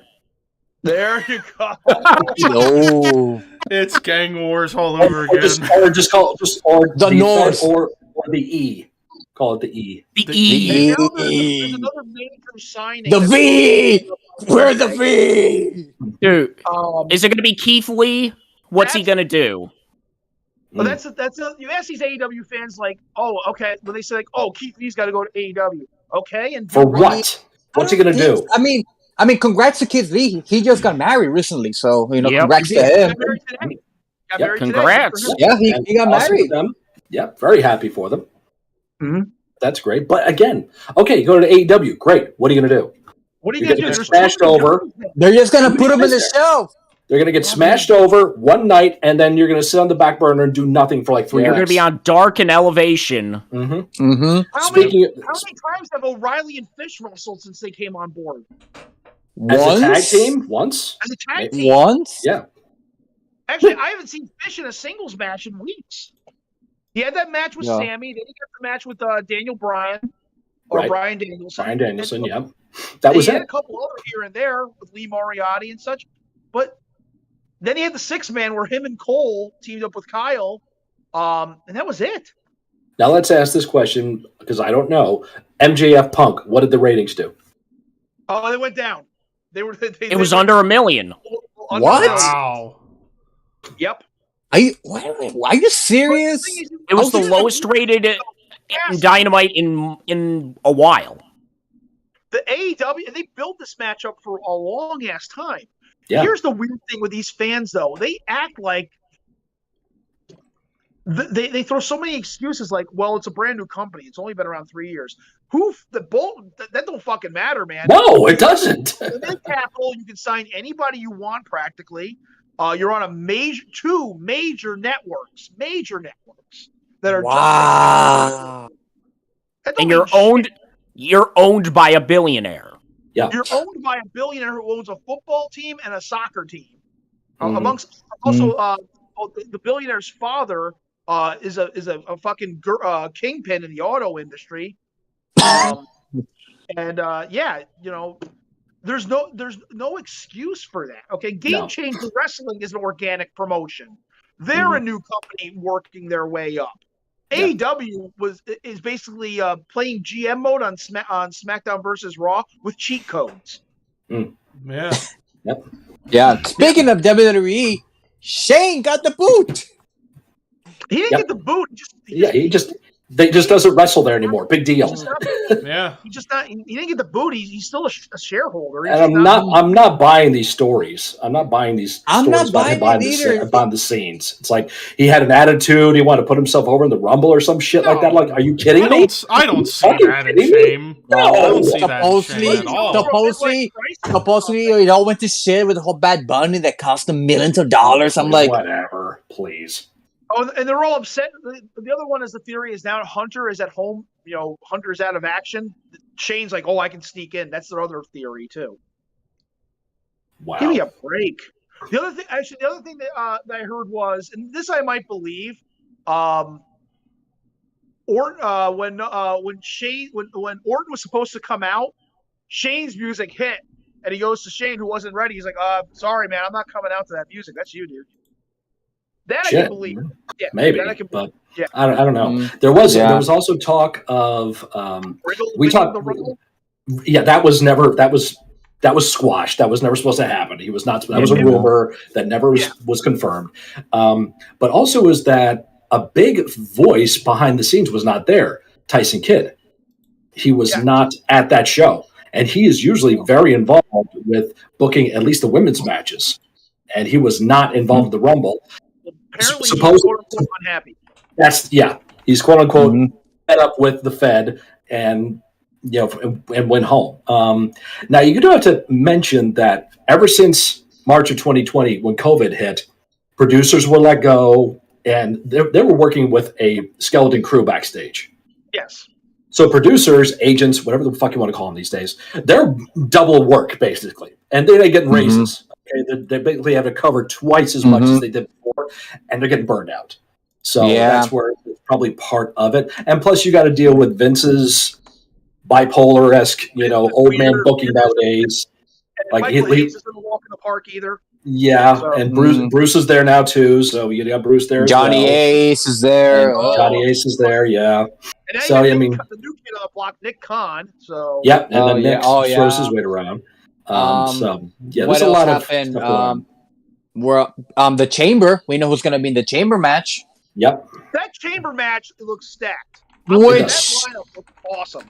Yep. Which gets me thinking: are they really gonna unify the titles? They might as well. They might as well. And people want to say, "Oh, it'll give less opportunities."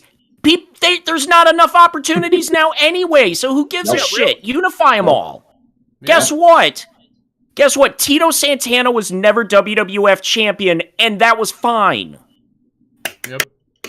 Well, it's not fine for Big E, though, apparently. A lot of fans are supposedly, and peers are angry with the way Big E was handled as champion. First off, Big E's reign lasted 3.5 months. Okay? I don't know how the ratings were as far as that goes, but these fans are all like, ha ha ha, WWE slipped in ratings. They're and you know what happens when that shit happens? Vince goes and changes shit. People lose opportunities. Yeah. Yep. NXT 2.0 was birthed because all the fans were the ratings in NXT Black and Gold were dropping. They were. Yep. Okay. They were losing to AEW, if you want to call it a Wednesday Night War, whatever. Okay. But NXT Black and Gold ratings were dropping, and I have friends who have called out on this, and they deny it now because of all the changes that happened. But it's true, and I've showed them in Facebook discussions. NXT's not as good as it used to be. I preferred it when it was Nakamura and Owens and all that. Now all of a sudden, like, oh, NXT Black and Gold was the heart and soul of everything. No, you guys complained about the quality of the product, and believe it or not, WWE does listen to fans. They listen to the negative too, so they probably felt that it was time to freshen up the product. And speaking of NXT, speaking of NXT, why you got 2.0. That's why you got 2.0, which is a good product, by the way. I like 2.0. Yeah, I got no problem with it. Yeah. Speaking of NXT, I was reading rumors that supposedly Dolph Ziggler might want to go to NXT, which he's going to be challenging Breaker, I think. Yeah, just to do like a one-off. He did challenge Breaker, and they made mention of it this week. Because AJ went there, worked with Waller. Ziggler Breaker could be WrestleMania weekend. That could very well be. It could be That the could. NXT. They don't do takeovers anymore, but Takeover is going to be in Dallas. Yeah, isn't it going to be that Saturday or something, like Saturday afternoon or something? No. I think that's a fuck you to the independent promotions that run that night, that afternoon. It's probably Hall of Fame Friday night, NXT in the afternoon, WrestleMania night 1 that night, and then WrestleMania night 2 the next night. So it's going to be a big fucking weekend. Yeah. But I was going to say, step it up, and they better have something good that Saturday afternoon, because people are going to be deciding now whether they're going to take over. They book Walter versus Braun Breaker. The smarts are going to be like, I don't know. Yeah, they're not going to. Yeah, what do I do? It's that meme with that guy sweating with the 2 red buttons. Going back to Biggie. Biggie had a run for 3.5 months. I thought he did fairly well, mind you. Ricky Steamboat's historic NWA title run, 75 days. And let's also mention that Big E was at least on the show. Where was Cesaro? Yeah. Where was Cesaro? There at all. Cesaro was not on the show at all. Remember when everybody was, give Cesaro a chance! Give Cesaro the chance! He deserves to be champion! Cesaro was on SmackDown yesterday, and he got beat up by Sheamus again. So there you go. And now people are complaining about McIntyre working against Madcap Moss and Corbin when they were the ones bitching about his title reign. Yeah. That's the can't problem with satisfy anybody anymore. No, they put the belt on these guys. They put the belt on the biggest grassroots campaign, the Yes Movement. They put the belt on Daniel Bryan at WrestleMania 30. Amazing moment. A top 5 moment for Mania. Levi was there. Then they start complaining about him, winning the title, as champion. They're putting him with Kane. They're not giving him quality competition. Then they put the belt on Kofi Kingston. Immediately they start crapping on Kofi as champion. So guess what? Send in Brock. We got to get the ratings up. Yeah. Yep. Put it on Drew. Complain about him. Yeah, but he was solid champion. Yeah. Worked his ass off. Still does. But at least we got now matches for Elimination Chamber. So we got, we got Drew versus Moss. Drew wins that. Another one. Speaking of one, Becky. They put the belts on Becky, and now they bitch about her. Because the way she beat Bianca, she buried her. No credibility. There's no credibility, but you're okay with Shawn Spears getting absolutely fucking squashed by Punk in 10 seconds. Yeah. 10.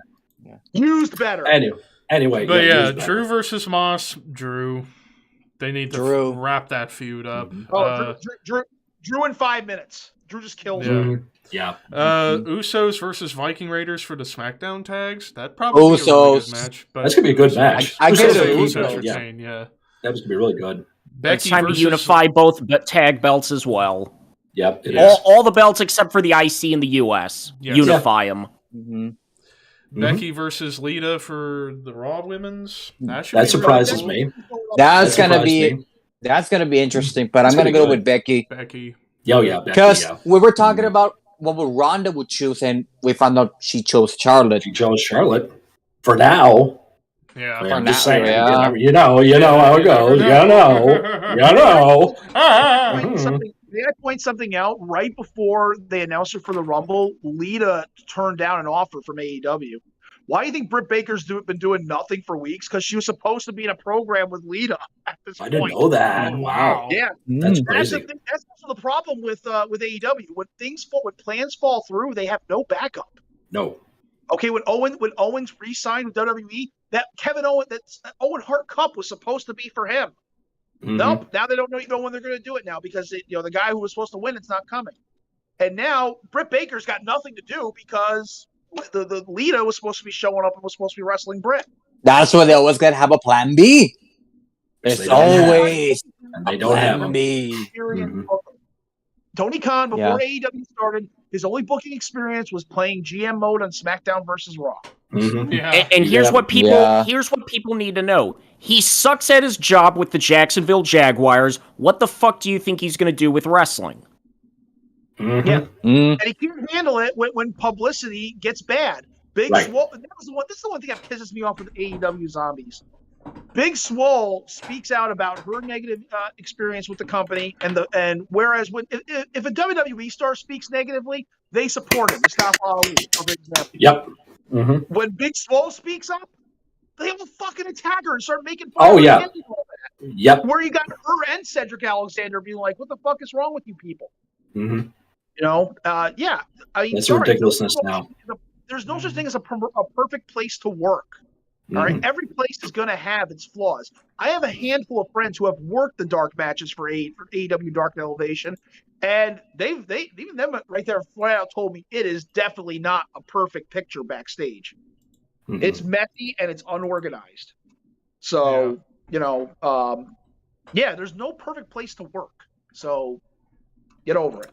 Yeah. And then the Elimination Chamber match for the title with Lashley, Brock, Rollins, Theory, Riddle, AJ. That has the recipe to be one of the best chamber matches. We're forgetting one match. Well, we haven't gotten there yet. We're getting there. We're getting there. We'll get there. Two matches. But yeah. Or no, one. I could see Brock's getting the belt back here, and then they'll do the Roman Brock. Mm-hmm. Because what they do. He went on SmackDown, no title unification match at WrestleMania. Kayfabe, we're getting a title unification match. We're gonna get it. And that would be the most main evented WrestleMania. No, it's gonna tie Rock and Austin. No. Rock and Austin didn't main event 19. This will be the most main event in WrestleMania history. Yeah, 3 times. Breaking Austin and Rock and Brett and Yoko. Yeah. Yes. And Sean Taker didn't close the show with the first match. They closed the second. The second one, right? Yeah. Mm-hmm. And then Roman versus Rock and Cena. You forgot Rock and Cena. That one twice. Yeah, that was twice. Yeah. Twice. Mm-hmm. And then Roman versus Goldberg. We were supposed to get that match 2 years ago, and we're getting it now. It really is. It's to fulfill an obligation. Yep. Yeah. We know Roman's going to keep the title and everything else, but we're going to get the match. This is the last match on Goldberg's contract, and Goldberg probably just wants to take a nice payday plus give Roman the match that he promised him. Exactly. Yeah. And it's all business and good for him for doing it. So, no problem after all, whatsoever. Let's not forget 4 years ago when Goldberg went into the Hall of Fame and he was talking about how he became easy for people to copy. He goes, "Where's Roman?" Ooh. Where's Roman? Yeah. Ooh, ah. It was like they planted the seed for it, right? Hey, John Cena, it's okay. I made Doom. Same thing. Mm-hmm. People hate Goldberg on the internet. Then the music hits. Oh yeah, exactly. Of course. Exactly. It was the exactly. It was the Royal Rumble with John Cena in 2008 scenario. Yeah. Oh. Yeah, he's back. Oh shit, we're supposed to boo him. Boo. But he's only wrestled 46 minutes since he's returned. Do you want a 60-minute Iron Man match with him every night? You don't, motherfuckers. And after watching the Broken Skull sessions with Goldberg, I appreciate him more now, honestly. Absolutely. Yeah. Speaking of that, go ahead. Is the modern day Nikita Koloff? Well, no, I mean, Goldberg was way more over and drew more money than Nikita did. Let's be honest. I mean, okay, all right. Yeah, I mean, I understand what you're saying, but bad example. But still. The way he's booked is what I'm talking about. I see. Sorry. Okay. But Broken Skull sessions? With Becky Lynch, she addresses the situation with Charlotte Flair. She addresses the situation with Charlotte Flair with the championship belt being dropped and everything. And, it gets pretty heavy for her. This is probably when Charlotte and Andrade were having their problems, and it's reflecting in her work. They're not as close as they used to be. And you can kind of tell when stuff's a work and a shoot these days, and it's indicating it's definitely a shoot that they are not as close as they used to be. Professionalism, jealousy, shit going on in real life. Sean and Brett again. Yeah. I mean, in some respect, I don't think it's going to be that bad. No. They had their blow up, and Charlotte was escorted from the building and all that stuff. But it's going to take them being out of the business for them to be friends again. Yeah, give them a few years, and they'll be cool. Yeah, But yes, now Charlotte, she actually is now back with Andrade. They got back together a while ago. Yeah, that happened right around Christmas, I think. Doing absolutely nothing. Nothing. Remember when he was supposed to be a big deal? Nada. Yeah, it was supposed to be a huge deal. Someone said he's injured, though. Someone said he's injured. I don't know. I can't find any information that confirms that. That's the thing. Everybody's fucking getting injured. Miro is injured. All right. Then what's going on over in AEW? Okay. If it's not a creative issue, then everybody's hurt. There's a problem somewhere. Mm-hmm. Yeah. All right. But Andrade hasn't done diddly tits. Diddly tits.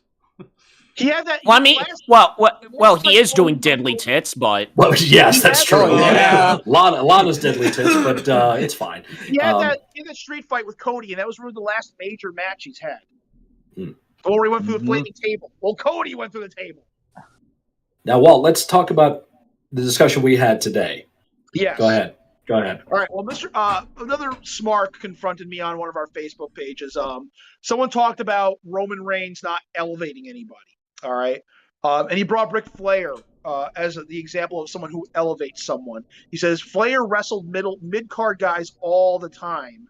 And when they were done working with Flair, they were higher up on the card and had more credibility. He said basically all of WCW in the 1990s was because of Ric Flair. So the bullshit factor, and also an uneducated fan who was probably born after 1990. No offense to you guys. I'm sorry. Offense.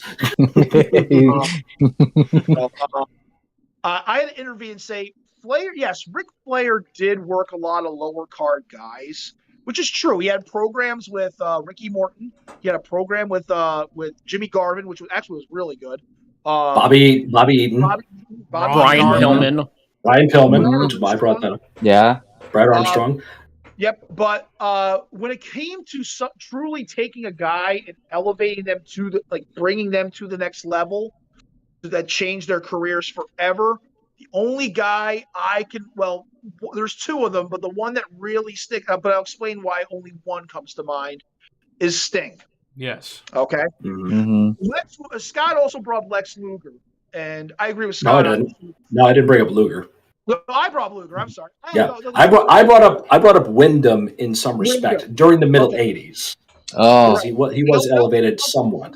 Because actually, this guy and I engaged in a conversation. He brought up Wyndham too, but here was the thing with Luger. All right, Luger was on the fast when Luger came to Florida after getting trained by Hiro Matsuda and such. Luger was fast tracked to the top as a green rookie, beating guys like not just Mike Graham, but Wahoo McDaniel and Ron Bass and such. He was beating the top guys in Florida and became the top guy in Florida. And then he worked a program with Flair. So he was already being groomed and primed for greatness. When he came to work for Crockett, he was fast tracked into a spot with the Horsemen. He had a U.S. title run. By that time, all that happened, 1988. That's when he started, main eventing with Flair.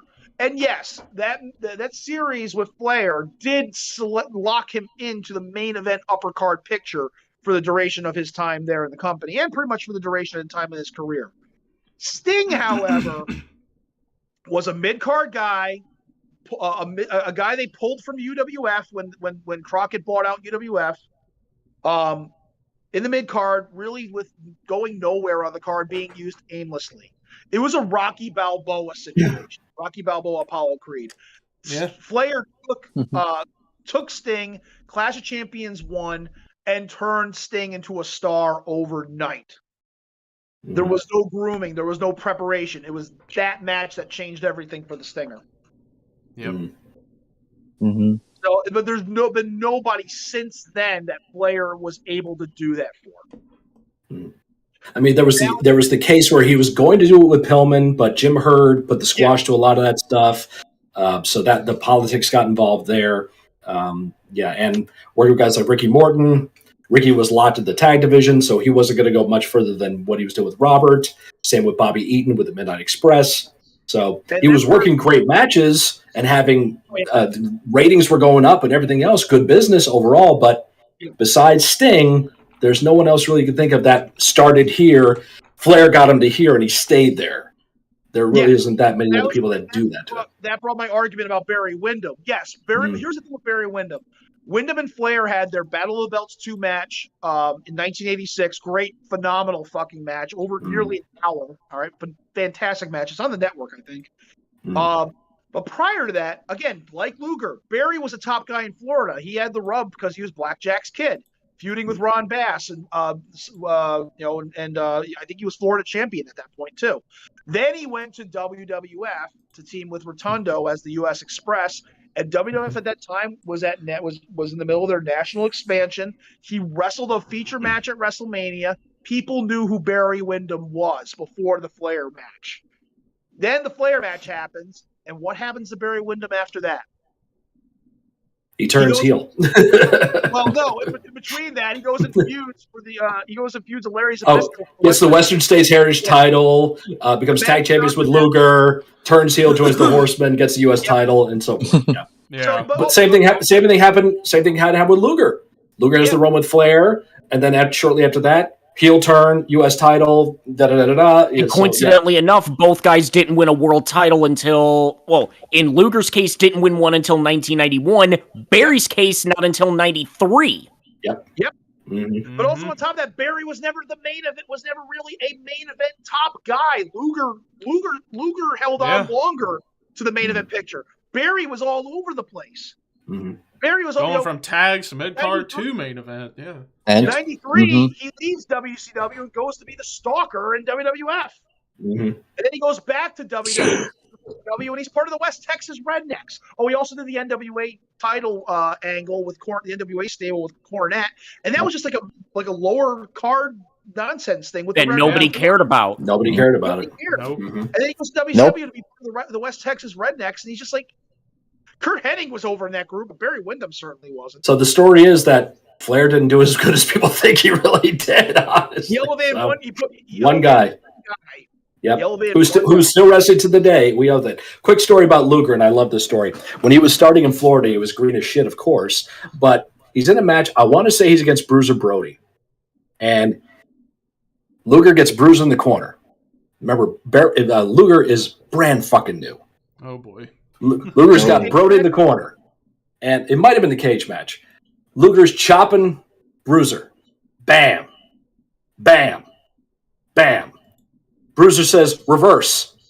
Luger starts going, bam. Bam. No. Bam. Oh, no. Oh, God. And Brody was not happy. He calls reverse, and he uses he reversed his hand to chop with. He didn't know to turn. That was where Luger bailed out and left. Luger bailed out of the fucking cage match with Brody. Once Brody started laying into him, Luger's like, "Fuck this, I'm out. Fuck this shit, I'm out," and he was gone. Luger went to Brody. Luger went to apologize for the match, and Brody's like, "No, man, you did nothing wrong. It's all right. Yeah, we just weren't feeling it. Wow. Fuck this shit, I'm out. Love that. Fuck this shit, I'm out. I asked Fonzie about that match. Really? I asked Fonzie about that match after DCW show because Fonzie reffed that one. And Fonzie said, yeah, if everybody killed him, I didn't want to be in that ring, man. That was not good. Was Fonzie chopping coke at the time? Like he was in that Sparta show? Oh, boy. It was like, I think it was with Star. Remember all the guys? Maybe all the guys were working the Sparta shows. Everybody out there's a promoter in Massachusetts, Mike Spada. Sucker.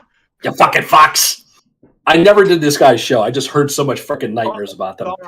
But I think Star or Dave or one of those guys was working Sandman, and Fonzie was there. And Fonzie legit has the fucking gimmick out, chopping coke in the locker room, talking to the guys how Sandman likes to work. Yeah, Sandman, brother, likes to work light, man. They like to work light, brother. That's right. That's right. He does the light stuff out there, brother. Got to make sure you keep it clean with the Sandman. Sure.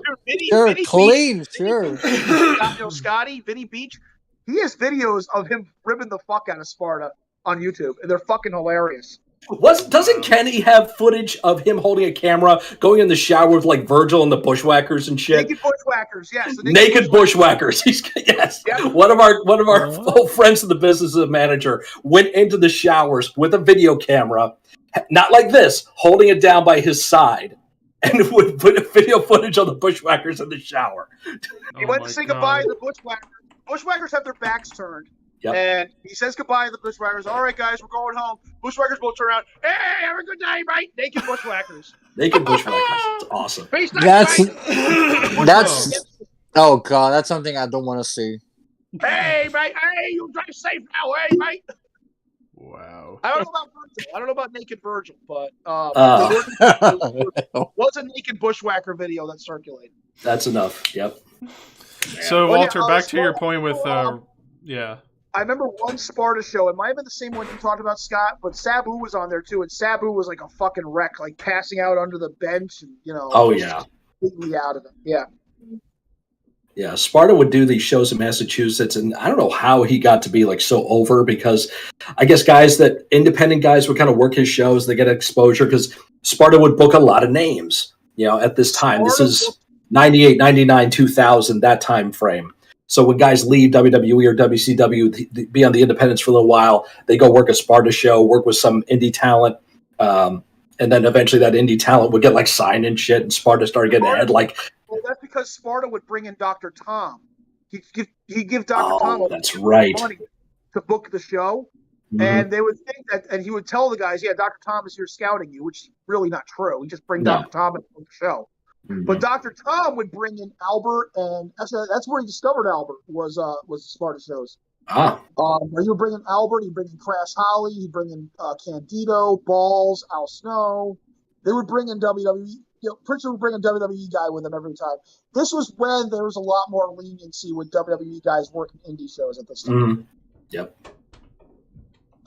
I think Cena worked. John Cena Sr. worked the Sparta shows. Not Cena.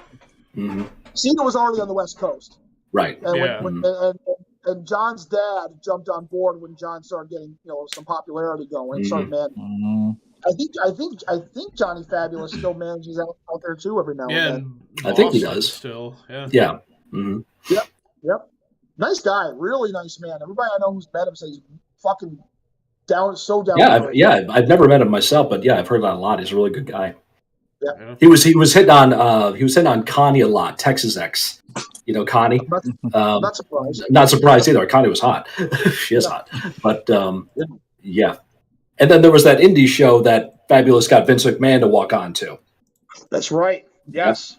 Vince was in the I've probably told this story, but some indie show. I don't remember the name of the company, but Johnny Fabulous, John Cena Sr. was on the show, and there was some kind of angle going on. And how he did it, Vince McMahon got out of the limo, walked through the dressing room, and all the boys just... What? It's Vince McMahon. He walked through the curtain to the ring. Crowd lost it. There's footage of it somewhere out there. It's probably on YouTube. And Vince does some chicanery in the ring with him. Vince gets out of the ring, back through the locker room, out the building, into his limo, takes off. That was it. Didn't say hi to anybody, didn't do anything else. I could be wrong, but that might have been a Sheldon Goldberg show. I was thinking NECW. Yeah, that might be. Yeah. So New England Championship Wrestling. It sounds like Goldberg or what's his name? I think Maverick Wild ran NECW. I could be wrong. I'm pretty sure Goldberg was NECW, but I don't know. It's been so long, I probably got him wrong. But yeah, Maverick Wild. There's the name. Yeah, it's all alphabet soup. So yeah. I don't even know who runs Boston. What the big Boston shows are. Massachusetts Indies used to be a mess. Oh, there were so many fucking companies in Massachusetts. Jason Rumble's got a promotion now. He had NWA New England. I remember that. He's not even Tony's son. He's not even Tony's. No, he's not related. It's a work. Yep. Yeah. But I get to work Jason once at a tag match with Ryan, but he was a really nice guy and good match. He's a nice guy. Yep. Yeah. But it's the same thing as Dale Gagne. He's just taking the name. Gagner. Gagner, yeah. Yep. But it's kind of funny. Nice guy, but nice guy, but it's kind of funny how this conversation spiraled from something Walter and Scott were discussing about Flair and Roman to this. I'm watching the footage. I'm watching the footage. You watching it? There you go. I'm watching it. I need to see it now. Yeah. Was it in 2007-ish? Around there? Probably right around there. Yeah, it was I'm trying to see where it was. Was that Bennett? That's what I'm trying to. It was in Newbury. I'm just trying to see who it is. This is their king that telling the referee to get up. Was that? It looks like no, that can't be. Wait, what's It's Was Mongo, Paul- isn't it? no? Was Paul Bearer in this show? Possibly. Because it looks like Paul Bearer. I could be wrong. I mean, Cena's there. He came as a referee. Because there was that to like 2007. I don't think he was working for WWE. He had already done Ring of Honor and was working like he already lost the weight at this point. If it's 2007, he'd already lost the weight, and I think he might have been doing the scouting stuff at that time, where he was bouncing between the developmental companies there. So, wasn't Sandow a Sparta guy too? I think he was. Aaron. What was the last? Aaron. I don't know. Aaron Idol. Thank you. Yep. Yeah, he was all over New England Independence. Yeah, it is Paul Bearer. It is, okay. No.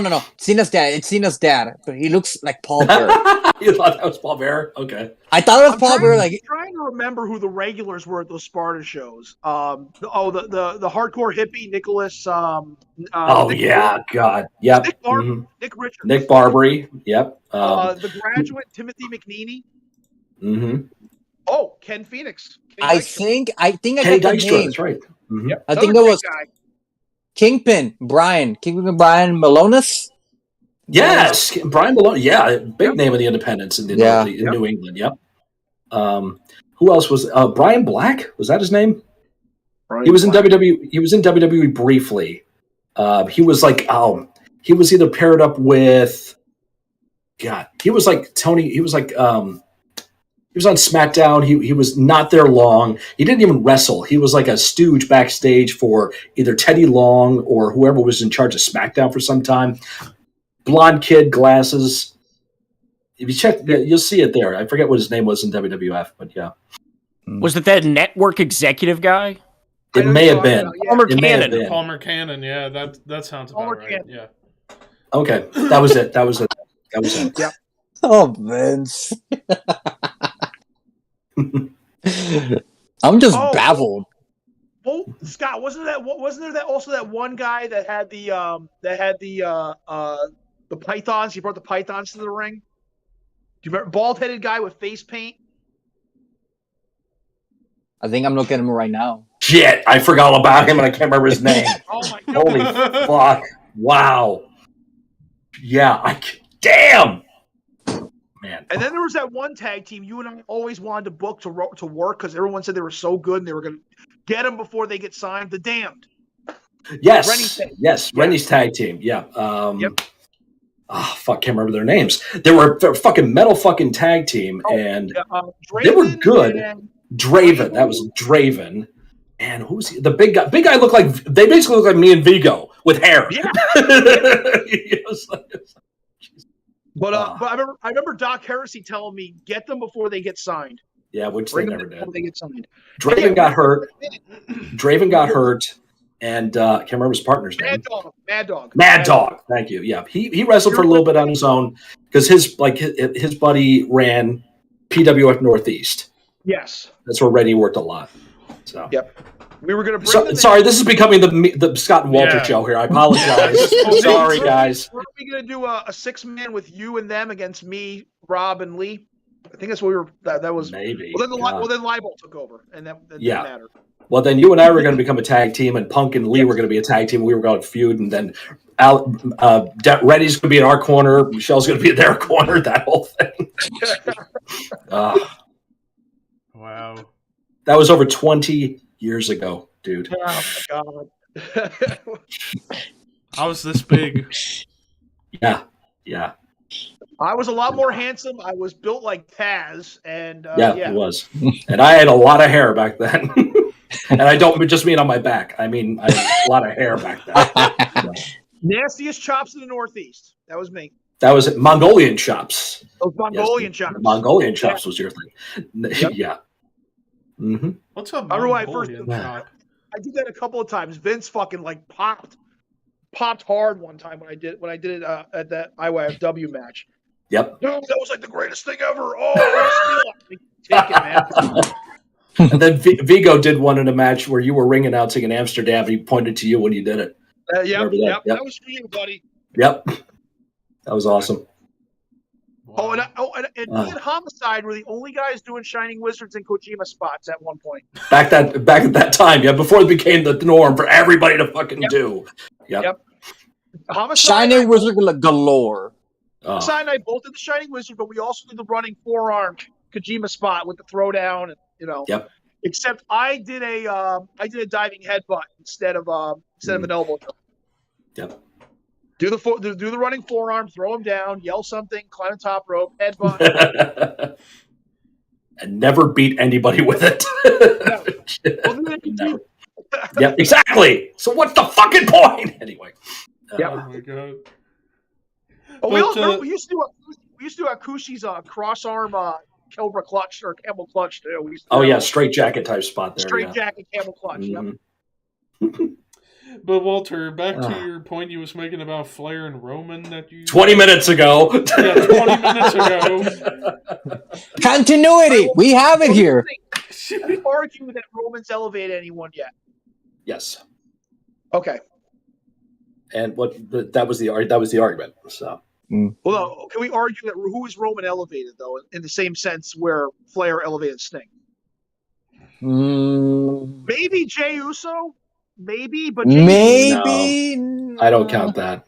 He's right back to being a tag wrestler. So yeah, I'm trying to think all of Reigns' opponents since he became tribal chief. Cesaro was there, but then he got hurt. Yeah. So then he went away. Owens, not really. Owens was already champion. Yep, he was already there. Most of Roman's record right now is former champions. The guys who were already in the picture. Yeah. Cena, Balor, all the guys he's gone up against. Yeah. Here's my other argument. Flair was the top guy for the better part of the decade by the time he elevated Sting. There's still plenty of time for Roman to do the same thing. Still plenty of time. Well, they have to find the guy to do it. And Braun Breaker. Right now, there's no. Yeah. Not yet. No, not yet, really. I mean, you need a guy that is a grassroots organic babyface that the people just fucking go crazy for and support. And then, no, not even in that case too, because Austin Theory. I was thinking Austin Theory too, but he's a heel. So you need a grassroots, like I said, coming out of nowhere babyface, which you're not going to get nowadays. No, so I mean, that's why it's. The only one I'm thinking is Braun Breaker. Veer. Oh, wait! Wasn't he? Didn't I think I read somewhere he was going to debut. I think next week or Valentine's Day. This is becoming like Eva Marie, where every week she was supposed to come out and she never did. The next week she was supposed to come out and she never did. No, Emelina. Yeah. It's Emelina all over again. Emelina, that was it. Yep, Emelina. Oh, yeah. But Emelina was so was Veer. Veer was already there too. But I think when Veer finally shows up, looking back on the Emelina shit, it's like they build it up for months. And she comes out and just immediately drops the character. Yep. I'm so anti-climatic. Hey, she can drop me anytime she wants. That's right. Who would you say has fared for the better since leaving WWE with all these releases? Who would you say has fared for the better? Depends. We can't say Moxley and we can't say Daniel Bryan because they were already at the top. They were already there. Yeah. Moxley gets big stupid bumps now. So that's the only difference. Somebody that's like been released and really that was like a nobody in WWE that went there and really became a huge name. I mean, Bryan didn't get released. He let his contract expire. But he was already a top guy, like you said. Yeah. He was Brody Lee a bit. For that short time. It seemed like he was going somewhere before he passed. It was too short to tell, and he was already jobbing to Moxley like within a month or two of showing up. And there was a lot of rumors. There was rumors that Walt and I were talking about this. There was rumors that he was getting ready to quit. Not quit, but he wanted to do more backstage stuff. Yeah, exactly. I mean, quit the in-ring stuff. He wanted to work more. I was gonna say he wanted to cut back on the in-ring. That's from what I heard. He did. He wanted after what was supposed to happen. This is all hearsay from some of my friends who were friends with Brody. Apparently, that's one thing in upstate New York with the indie scene is the battle for who was Brody Lee's friend. Oh my god, it's ridiculous. Oh, wow. It's embarrassing.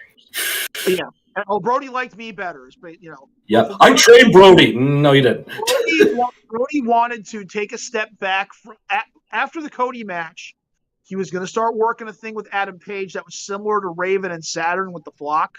Okay, where Adam Page would join the Dark Order, but he would manipulate the Dark Order to break away from Brody Lee, and they would have a blow-off match with Page winning. From that point, Brody Lee was going to cut back on wrestling because Brody was what, 40 when he died? He 40, was 41. Yeah. 41. So yeah, he was going to cut back on the wrestling, not completely, but only when it mattered, and take more of a backstage like producer role, help book and run the show. Could you imagine how different the company would be if Brody was producing matches? From a guy who watched Regal and Hunter and Vince do it, a lot from them. Probably would have told if he was still around and saw what Luchasaurus and Phoenix were going to do with the fucking table saw, he'd probably say, "Don't do it." Fuck. Yeah, really. Shit. But going back, who would you say? A lot of people say Cardona, Zack Ryder. No. He's kind of in the same spot as he was in WWE. The occasional push and then a little bit of a push. I was gonna say Andrade, but no. At first, it seemed like it because he was gonna face Kenny in Triple Mania, had the feud with Kenny for the AWA title. It's like they might actually push Andrade, but they never did shit. Even then, it's like the highest Andrade was in WWE is higher than what he's doing right now. Exactly. Yeah. What about Malachi Black? What would you say? What about Malachi Black? Yeah. His biggest spot was working with Rosario Dawson. I mean, give him credit. Which we probably all forgot that. I mean, I'll give Malachi Black credit for giving the Band of Benra a bit of a recognition. I'll give him credit for that, but Malachi Black, no, not even him. He's now in the tag picture. Yep. Yeah. He's in a black metal band now. Trying to think. I really don't. I think the closest one that comes to mind is Brody Lee, but that was for that short time. Yeah. That's it. He was on his way. Here's one thing I can say. Keith Lee will likely have a better run in AEW because Keith Lee really virtually did nothing in WWE. Did nothing in WWE. On the main roster, nothing. Well, what if you count his time in NXT? Because NXT is WWE NXT, he was people. phenomenal. Yeah. No, that's true. Yeah. No, NXT's a different story, but the main roster, he did absolutely nothing. People tend to forget the NXT run, which brings me to my thing about Finn Balor, my other rant about Finn Balor. Oh. People think, if you think New Japan Pro Wrestling utilized and booked Finn Balor stronger than they did in WWE, including NXT, I am led to believe you did not watch a lot of New Japan Pro Wrestling. You're a crazy person. You are just crazy. Finn Balor, Prince Devitt had the same stigma that all the New Japan Junior heavyweights have. They can't be a main eventer.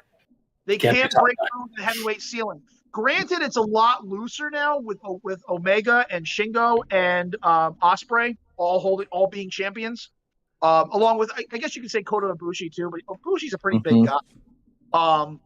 But Liger was the king of the junior heavyweights. What people tend to forget, whenever they moved Liger up to wrestle Hashimoto or whoever or Buddha, he get killed. Yep. But there was always that stigma. That's where Finn Balor was.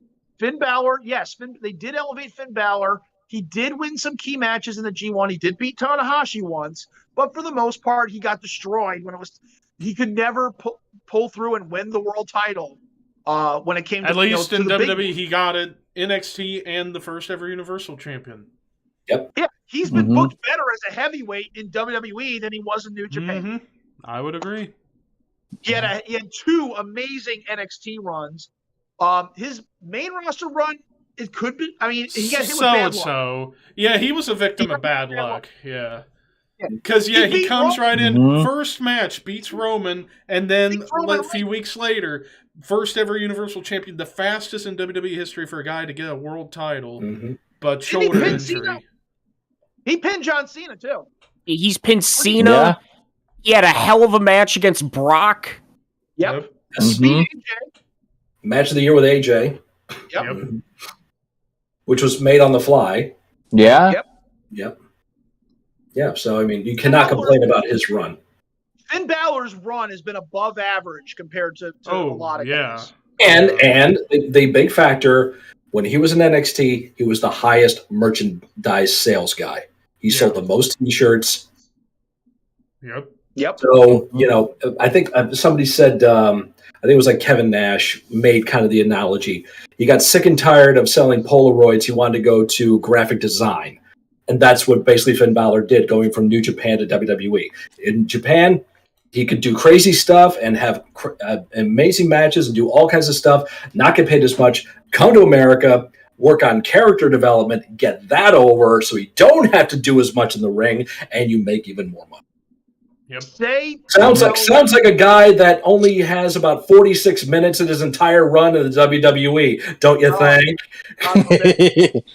Finn Balor's run in WWE has been poor and misused is an uneducated opinion. Completely. Yeah. You're not watching enough wrestling. No, you don't know what you're talking about. Yeah. Mommy wants you to come home now. And one guy's like, yeah, well, he was the leader of the Bullet Club in New Japan. Okay. Yeah, So? he was. So what? Big deal. Yeah. Yeah. I mean, I will say they did have one missed opportunity, and that was to properly do a Balor Club thing proper. That might be the only missed opportunity. And did a dream program with the Shield or something. That could have been something. His two good brothers weren't getting over. Nope. Yeah, that's the unfortunate thing. But that was just and you can't say they didn't have the opportunity, because just like AJ, they were veered right to the main roster. They did not have to stop at NXT. And what happens? Well, Anderson had never been there before. Nerds. And, the big guy already knew what it was like there. So he should have had a little bit smarter idea about what to do. Still didn't get over. Anderson had no filter. If Anderson didn't like something, you go to social media and fucking throw a fit about it. That does not do you any favors. Nope. Bitch about his hot Asian wife. Yeah, about it. I was going to say about his hot Asian wife. His hot Asian wife, and bitch about the business. That's true. So, anybody see Mustafa Ali's rant on Raw Talk? Oh, God. No. He's fucking mean to R-Truth. Really? Yeah, he's going on about Mustafa, that's all old guys. He says, guys who already walked the path, they won't let us walk the path. Blah, blah, blah. Truth's like, that kind of attitude, I'm not going to get the opportunity. It sounds like he wants to get fired. Yeah, it just sounds like he's just doing all he can to get fired and just going off and shit. If he wants out bad enough, just leave. Just go home. That's what Tony Storm did. Now, I'm going to tell you this, they like it. What's going to happen after the Free Ali movement is not going to be as meaningful as the Free Ali movement on social media. No. All right, no. Now what? What happens next with him? Hey, he's free. And what? Now what? Now he can go do pro wrestling. He was doing pro wrestling. Yeah. He had one unfortunate injury, which he was getting over. Building that to what they could. He had lost his spinal connection, but Kofi took it and fucking the ball.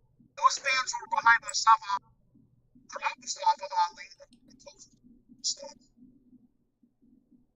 Before Walter's phone completely dies, we should probably wrap this up. Yeah. But moral of the story: fuck Mustafa Ali, he's a bitch. So there you go. Anyway, so that does it for. Let's not just generalize. Okay, he's going through a lot of shit, dude. Worry about your own shit. Whatever. We move on. That's it. I see him succeed, but I'd like to see him have a better attitude. I would too, but dude, grow up. Do your job or leave. Yeah. We know what these attitudes are like. We dealt with people like this. Many times. Many times. But with that said, that does it for this week's episode of Shadow Cult. So before we go, a couple things. Quick update on the schedule. So next week, Valentine's Day weekend, we are doing the top 10 on-screen couples in wrestling. That's going to be fun. And then the week after that, since we did a February 97 pay-per-view WCW tonight, why not do the other side of the coin to WWF February 97 pay-per-view In Your House Final 4? And then at the end of the month, it's Terry Funk and ECW. Jackasses are gonna get their toes held. Scott better do the entire episode in Terry. I know. It's like it's gonna be getting old so fucking fast. I'm gonna try and find a bandana and get a branding iron and all that kind of shit. And the cowboy hat on top. The cowboy hat. Cowboy hat. The little one. The little one. Yippee-ki-yay. Yippee-ki-yay, jackass. I can just grab one of my wife's cowboy hats. They're fine. Right? Well, there you go. And then, Scott, remind us, what's our tentative WrestleMania schedule? Let me grab that for you real quick, my friend. Here we go. Let me get going because the phone, I'm like at 5%. So I see, there you go. Yeah. All right, bud. We'll see later, you next week.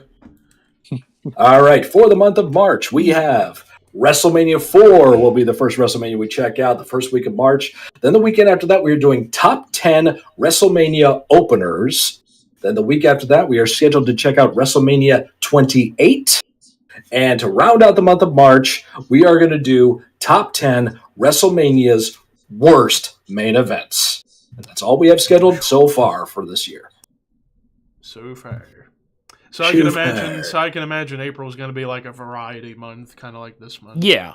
Yeah. We need to like do some really obscure shit. UWF Beach Brawl. We got to do some obscure shit. We got to check out UWF Beach Brawl. We really should check out some like obscure stuff. UWF Beach Brawl. Or how about just Great idea. Or how about just a UWF Herb Abrams episode? Oh. Yes, we have to. We have to do that. The best and the worst of Herb Abrams UWF. All right. Yes. So the best, and just for shits and giggles, we're going to redo Heroes of Wrestling. Oh God! I hope YouTube I'm in on that one. I'm in. We have to do it annually. We have to do an annual analysis of Heroes of Wrestling. Start a GoFundMe campaign to buy the domain name to Heroes of Wrestling. Yes, we need to buy that shit. How much was it? How much was it? $3,000. We're all going to pool our tax money together. I will never forget watching it live with you guys, and then boop, YouTube was like, gone. Who the fuck? It's public domain, motherfucker. Who the fuck owns this? Who the fuck wants to own this shit? Thank God. It's like if WWE tried to claim it, it'd be bullshit because they don't own it. Nope, they don't. Hell, at least you could watch the show live with us on the Twitch. We did on Twitch. That's still a highlight. That worked. Yeah, UWF Beach Brawl. Yes, we got to do that on Twitch now. One word. Yes. UWF Beach Brawl. That's right. Great idea, guys. I think with the side of Herbie cookies. Herbie cookies, dude. Yes. During that episode, I'm just gonna be like, okay, I don't know anything, but okay. I don't know any of you guys. I don't know anything. That's good. That's good. I like that. It was a show ran by a crazy motherfucker. On a lot of cocaine. A lot of cocaine. What about for more obscure random weirdness, the Macabre Manias? Oh God. Oh God. Can we do some Juggalo Championship Wrestling then? Can we do Stranglemania? Katie Vic Mania? Katie Vic Mania. Oh God, a retrospective on Katie. World Wrestling All Stars from Australia. I remember the first show of that actually. Yes, I watched that on a replay once. I got it. It's on Tubi. Women's Extreme Wrestling. Yes, it's on Tubi. It's free. We go for that on Tubi. It's free. Wait, speaking of women, Wrestlicious. That started by a kid who won the lottery. Yep. Yes. Which is that's like the most I don't think he has any money anymore. It was the pro wrestling debut of Lacey Von Erich. That's true. That's true. I wonder if she's up to this days. Being knuck and futz. Being knuck and futz is right with a lot of money. April is definitely going to be a strange one. I definitely want to cover a Spring Stampede that month too. maybe a Backlash 99 or May no, Backlash 19! May 19. We're going to review See No Evil now, which is Oh my god! Second one. Oh my How god! about a Braden Hang on, Walker wait. retrospective? Braden Walker retrospective. I'm for that. Clothesline. And then he By stood the on the way- stage. by Then the he had way- that conversation with Matt Hardy. Knock, knock. And then By released. the way, since Kane's actually going to be at the Ashland Mall, which is only 45 minutes away from my house next month, I swear to God, I'm probably going to be an idiot and say May 19th, and he's probably going to want to kill me. May Actually, 19! he'll probably say, "What does that mean? I don't get it." I don't know what you're talking or about. he'll crack a smile, Mhm. which I'd say he probably would crack a smile. But I've already thought about it if I get to go that day to go meet him. I've already got a couple of things I can get him to sign, especially Cool. this. Do it, Mm, Yes. yes. That'll So cool. there you go. But anyways, Anyway, with all that and- said, We're going to Anyway, do some time obscure shit in April and May. Yeah, it's gonna be wacky, weird, wild stuff. it's not a wacky line, Michael Cole, fucker. Ugh, I will never forgive you for calling Dean Ambrose whoopsie clothesline the wacky line. Are you kidding me? What a maneuver! That's right. Darn Anyways, it! So, God darn it. Motherfucker! Oh god, he's gone. Bring it on, Mucker He's gone. Fucker. Mother trucker. Anyway, so before we go, it's plug time. James. You can find me on my YouTube at We Are Pro Wrestling, where I just did the first part of the Batista retrospective from his debut till his Rumble win. This coming week is going to be the road to WrestleMania, all the way to December of 2007. And then the week after that is going to be January 08 to December 09. And then the fourth week, January 10 through April 2019. So subscribe to me on my channel and follow me on Twitter at WAPW_wrestling. And what are you trying to say, Levi? I just thought of something we could do for June if you haven't thought of it yet, James. What? Whole month of June, all about John Cena. See, the only reason I didn't talk about Cena was because he's still active. So there's still some story to tell left. That's a good. Point. True, but 20 years, 20-year anniversary special kind of thing. I just thought of that now that because From his greatest 20 years- moments, Because greatest the opponent. reason I chose the Batista retrospective was trying to think of ideas. Because he is The dope. OVW4 came to mind, and then it's all the others are active. Batista's not, so Right. talk Batista. Why not? Yeah, that makes sense. One time I feeling. Ugh. And you know, Right. fun fact: Batista was actually older than Triple H when they started Evolution. Yeah. Batista's that. 7 months older than Yeah. Triple H. Oh well. Oh, okay. That's it. Okay. Yeah. They were both born in '69. Nice. Dude. Nice. But yeah, I knew he was already older than Triple H, but yeah, I couldn't remember the month length, but yeah. But yeah, that's James. Scott. Find me on my YouTube channel. It's Mr. Scott, where I do reactions, reviews, and all kinds of fun stuff there. Find me on Twitch, where I jam out. Find me on Patreon, patreon.com/Mr. Scott. Help support your favorite middle-aged metalhead. Come on board there and give me some direct requests for reactions. And you also find me with my good brother Walter Ball as part of the Necrocasticon Horror Metal Podcast, coming out to you every Monday. This Monday is Necro Day, along with our buddies Tom Clark, Dan Roberts, and Skip Novak. And you find our good brother Walter Ball on Twitter at your Walt Ball and on Instagram at smokin_Walt_Ball. Ricky. You can find me on my brand new channel. I'm actually now doing YouTube. I did my first video Hey, actually today. welcome. You can find me too at Horror Master. I just uploaded my first video on the part I need one to of check my out. CD collection. And I'm going to probably record the next one couple of days. I'm also going to start doing reviews, top 10 horror, metal, Marvel, you name it. I'm going to do all nerdy stuff. You can also find me on my Instagram at Arkraman Metal God. And you can catch me at Levi's channel tomorrow at the Horseman Podcast, where we're finally going to do the top 10 punk albums episodes, which that was a bitch to do. Since I'm not much of a punk guy, Me neither. it's gonna be fun. Yeah. And speaking of that, yeah, you can find me on YouTube at ThrashManiac99, almost to 3,300 subs because of the recent metal surge on my channel. I just, about 2 hours before we started this, I posted my latest review for the new Saxon album. 25 albums that band has put out. It's crazy. It's crazy. Arguably They're the still most consistent kicking. metal band of all time. They're Arguably. still kicking ass. Yeah, but that's that. Actually, I do got another review planned tomorrow after Horseman.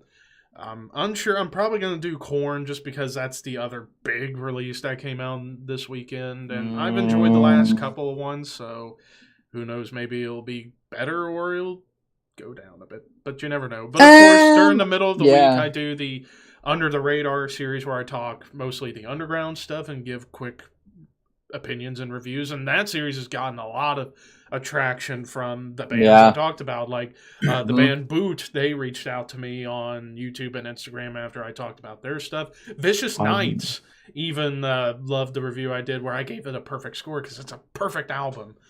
But and if I'm not mistaken, you're almost gonna do your band versus band. I was just about to say that. Which, if you haven't yet, go to his YouTube video that he uploaded and give him more bands. I'm thinking of more bands I'm gonna send your way, buddy. Oh, man. That video is gonna break me, and it's gonna be a 2-parter actually, because I'm not gonna do it all in one video. Because oh my lord, you'll literally die making that.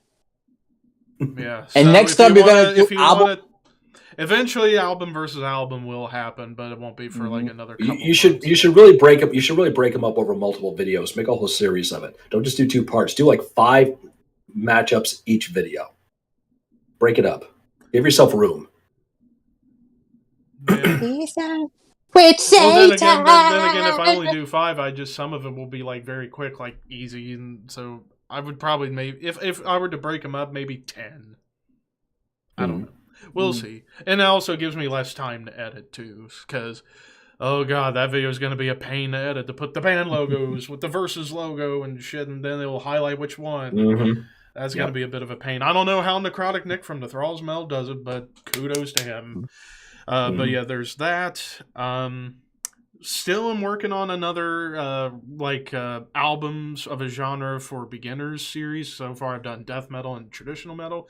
Thinking of doing thrash next, but I'm still trying to figure out how I want to that. You can do power metal. That's another one. Well, power metal, I'm not the biggest power metal guy. I'd have to listen to more power metal before I could go that far. Just Doom. Do Doom. Doom I could probably do eventually, but I'm going to do thrash next. It's just I need to figure out how I want to touch on it, because I went for a different approach on the traditional metal list where I was going for like something here that could like get you into this style, or they were just so damn influential. But that's that. But yeah, you can follow me on Instagram at ThrashManiac_YT, where I'm almost to 500 followers. And then finally, you can follow and or subscribe to me on Twitch, ThrashManiac99, where after Horseman, I probably will be live tomorrow night for, I don't know what the fuck, Supercard, probably, more than likely. Which, I fucked myself in the ass in the Twitch drops by picking the wrong fucking account. I fucked the tree, fuck the tree, fuck the tree, fuck the God. Now you're going to make me go into this. So I was watching, not to go off topic again, but I was watching a Grinch YouTube poop where it was like the Grinch is acting more sinister, and they edit Sweet Dreams, but with the Grinch singing, "Sweet dreams are made of this. Who am I to disagree? I traveled the world fucking every tree." It's so stupid, but it's so funny. Now I'm gonna send you guys that audio clip. Right now, send it. Yes. I don't know. Just by the way, I made a dish. Who am I to disagree? I travel the world, fucking every tree. Just by the way you're describing it, I think Manson's Sweet Dreams has just gone dethroned. Yes, in terms of comedy. Well, and also wait for these guys to do their parody of Sweet Yes. Dreams. That's coming soon. Mhm. Oh, I can't wait for that. Yep. Ooh. Teen dreams are made of screams. Ooh, That's that's what gonna be good. I've heard it's good. I've heard it's really good. But with that Ooh. said, thank you guys for tuning in to tonight's episode. We will see you on Valentine's Day weekend, where I'll be lonely as always. Horns high, and keep it real, you jackasses. Bing bong.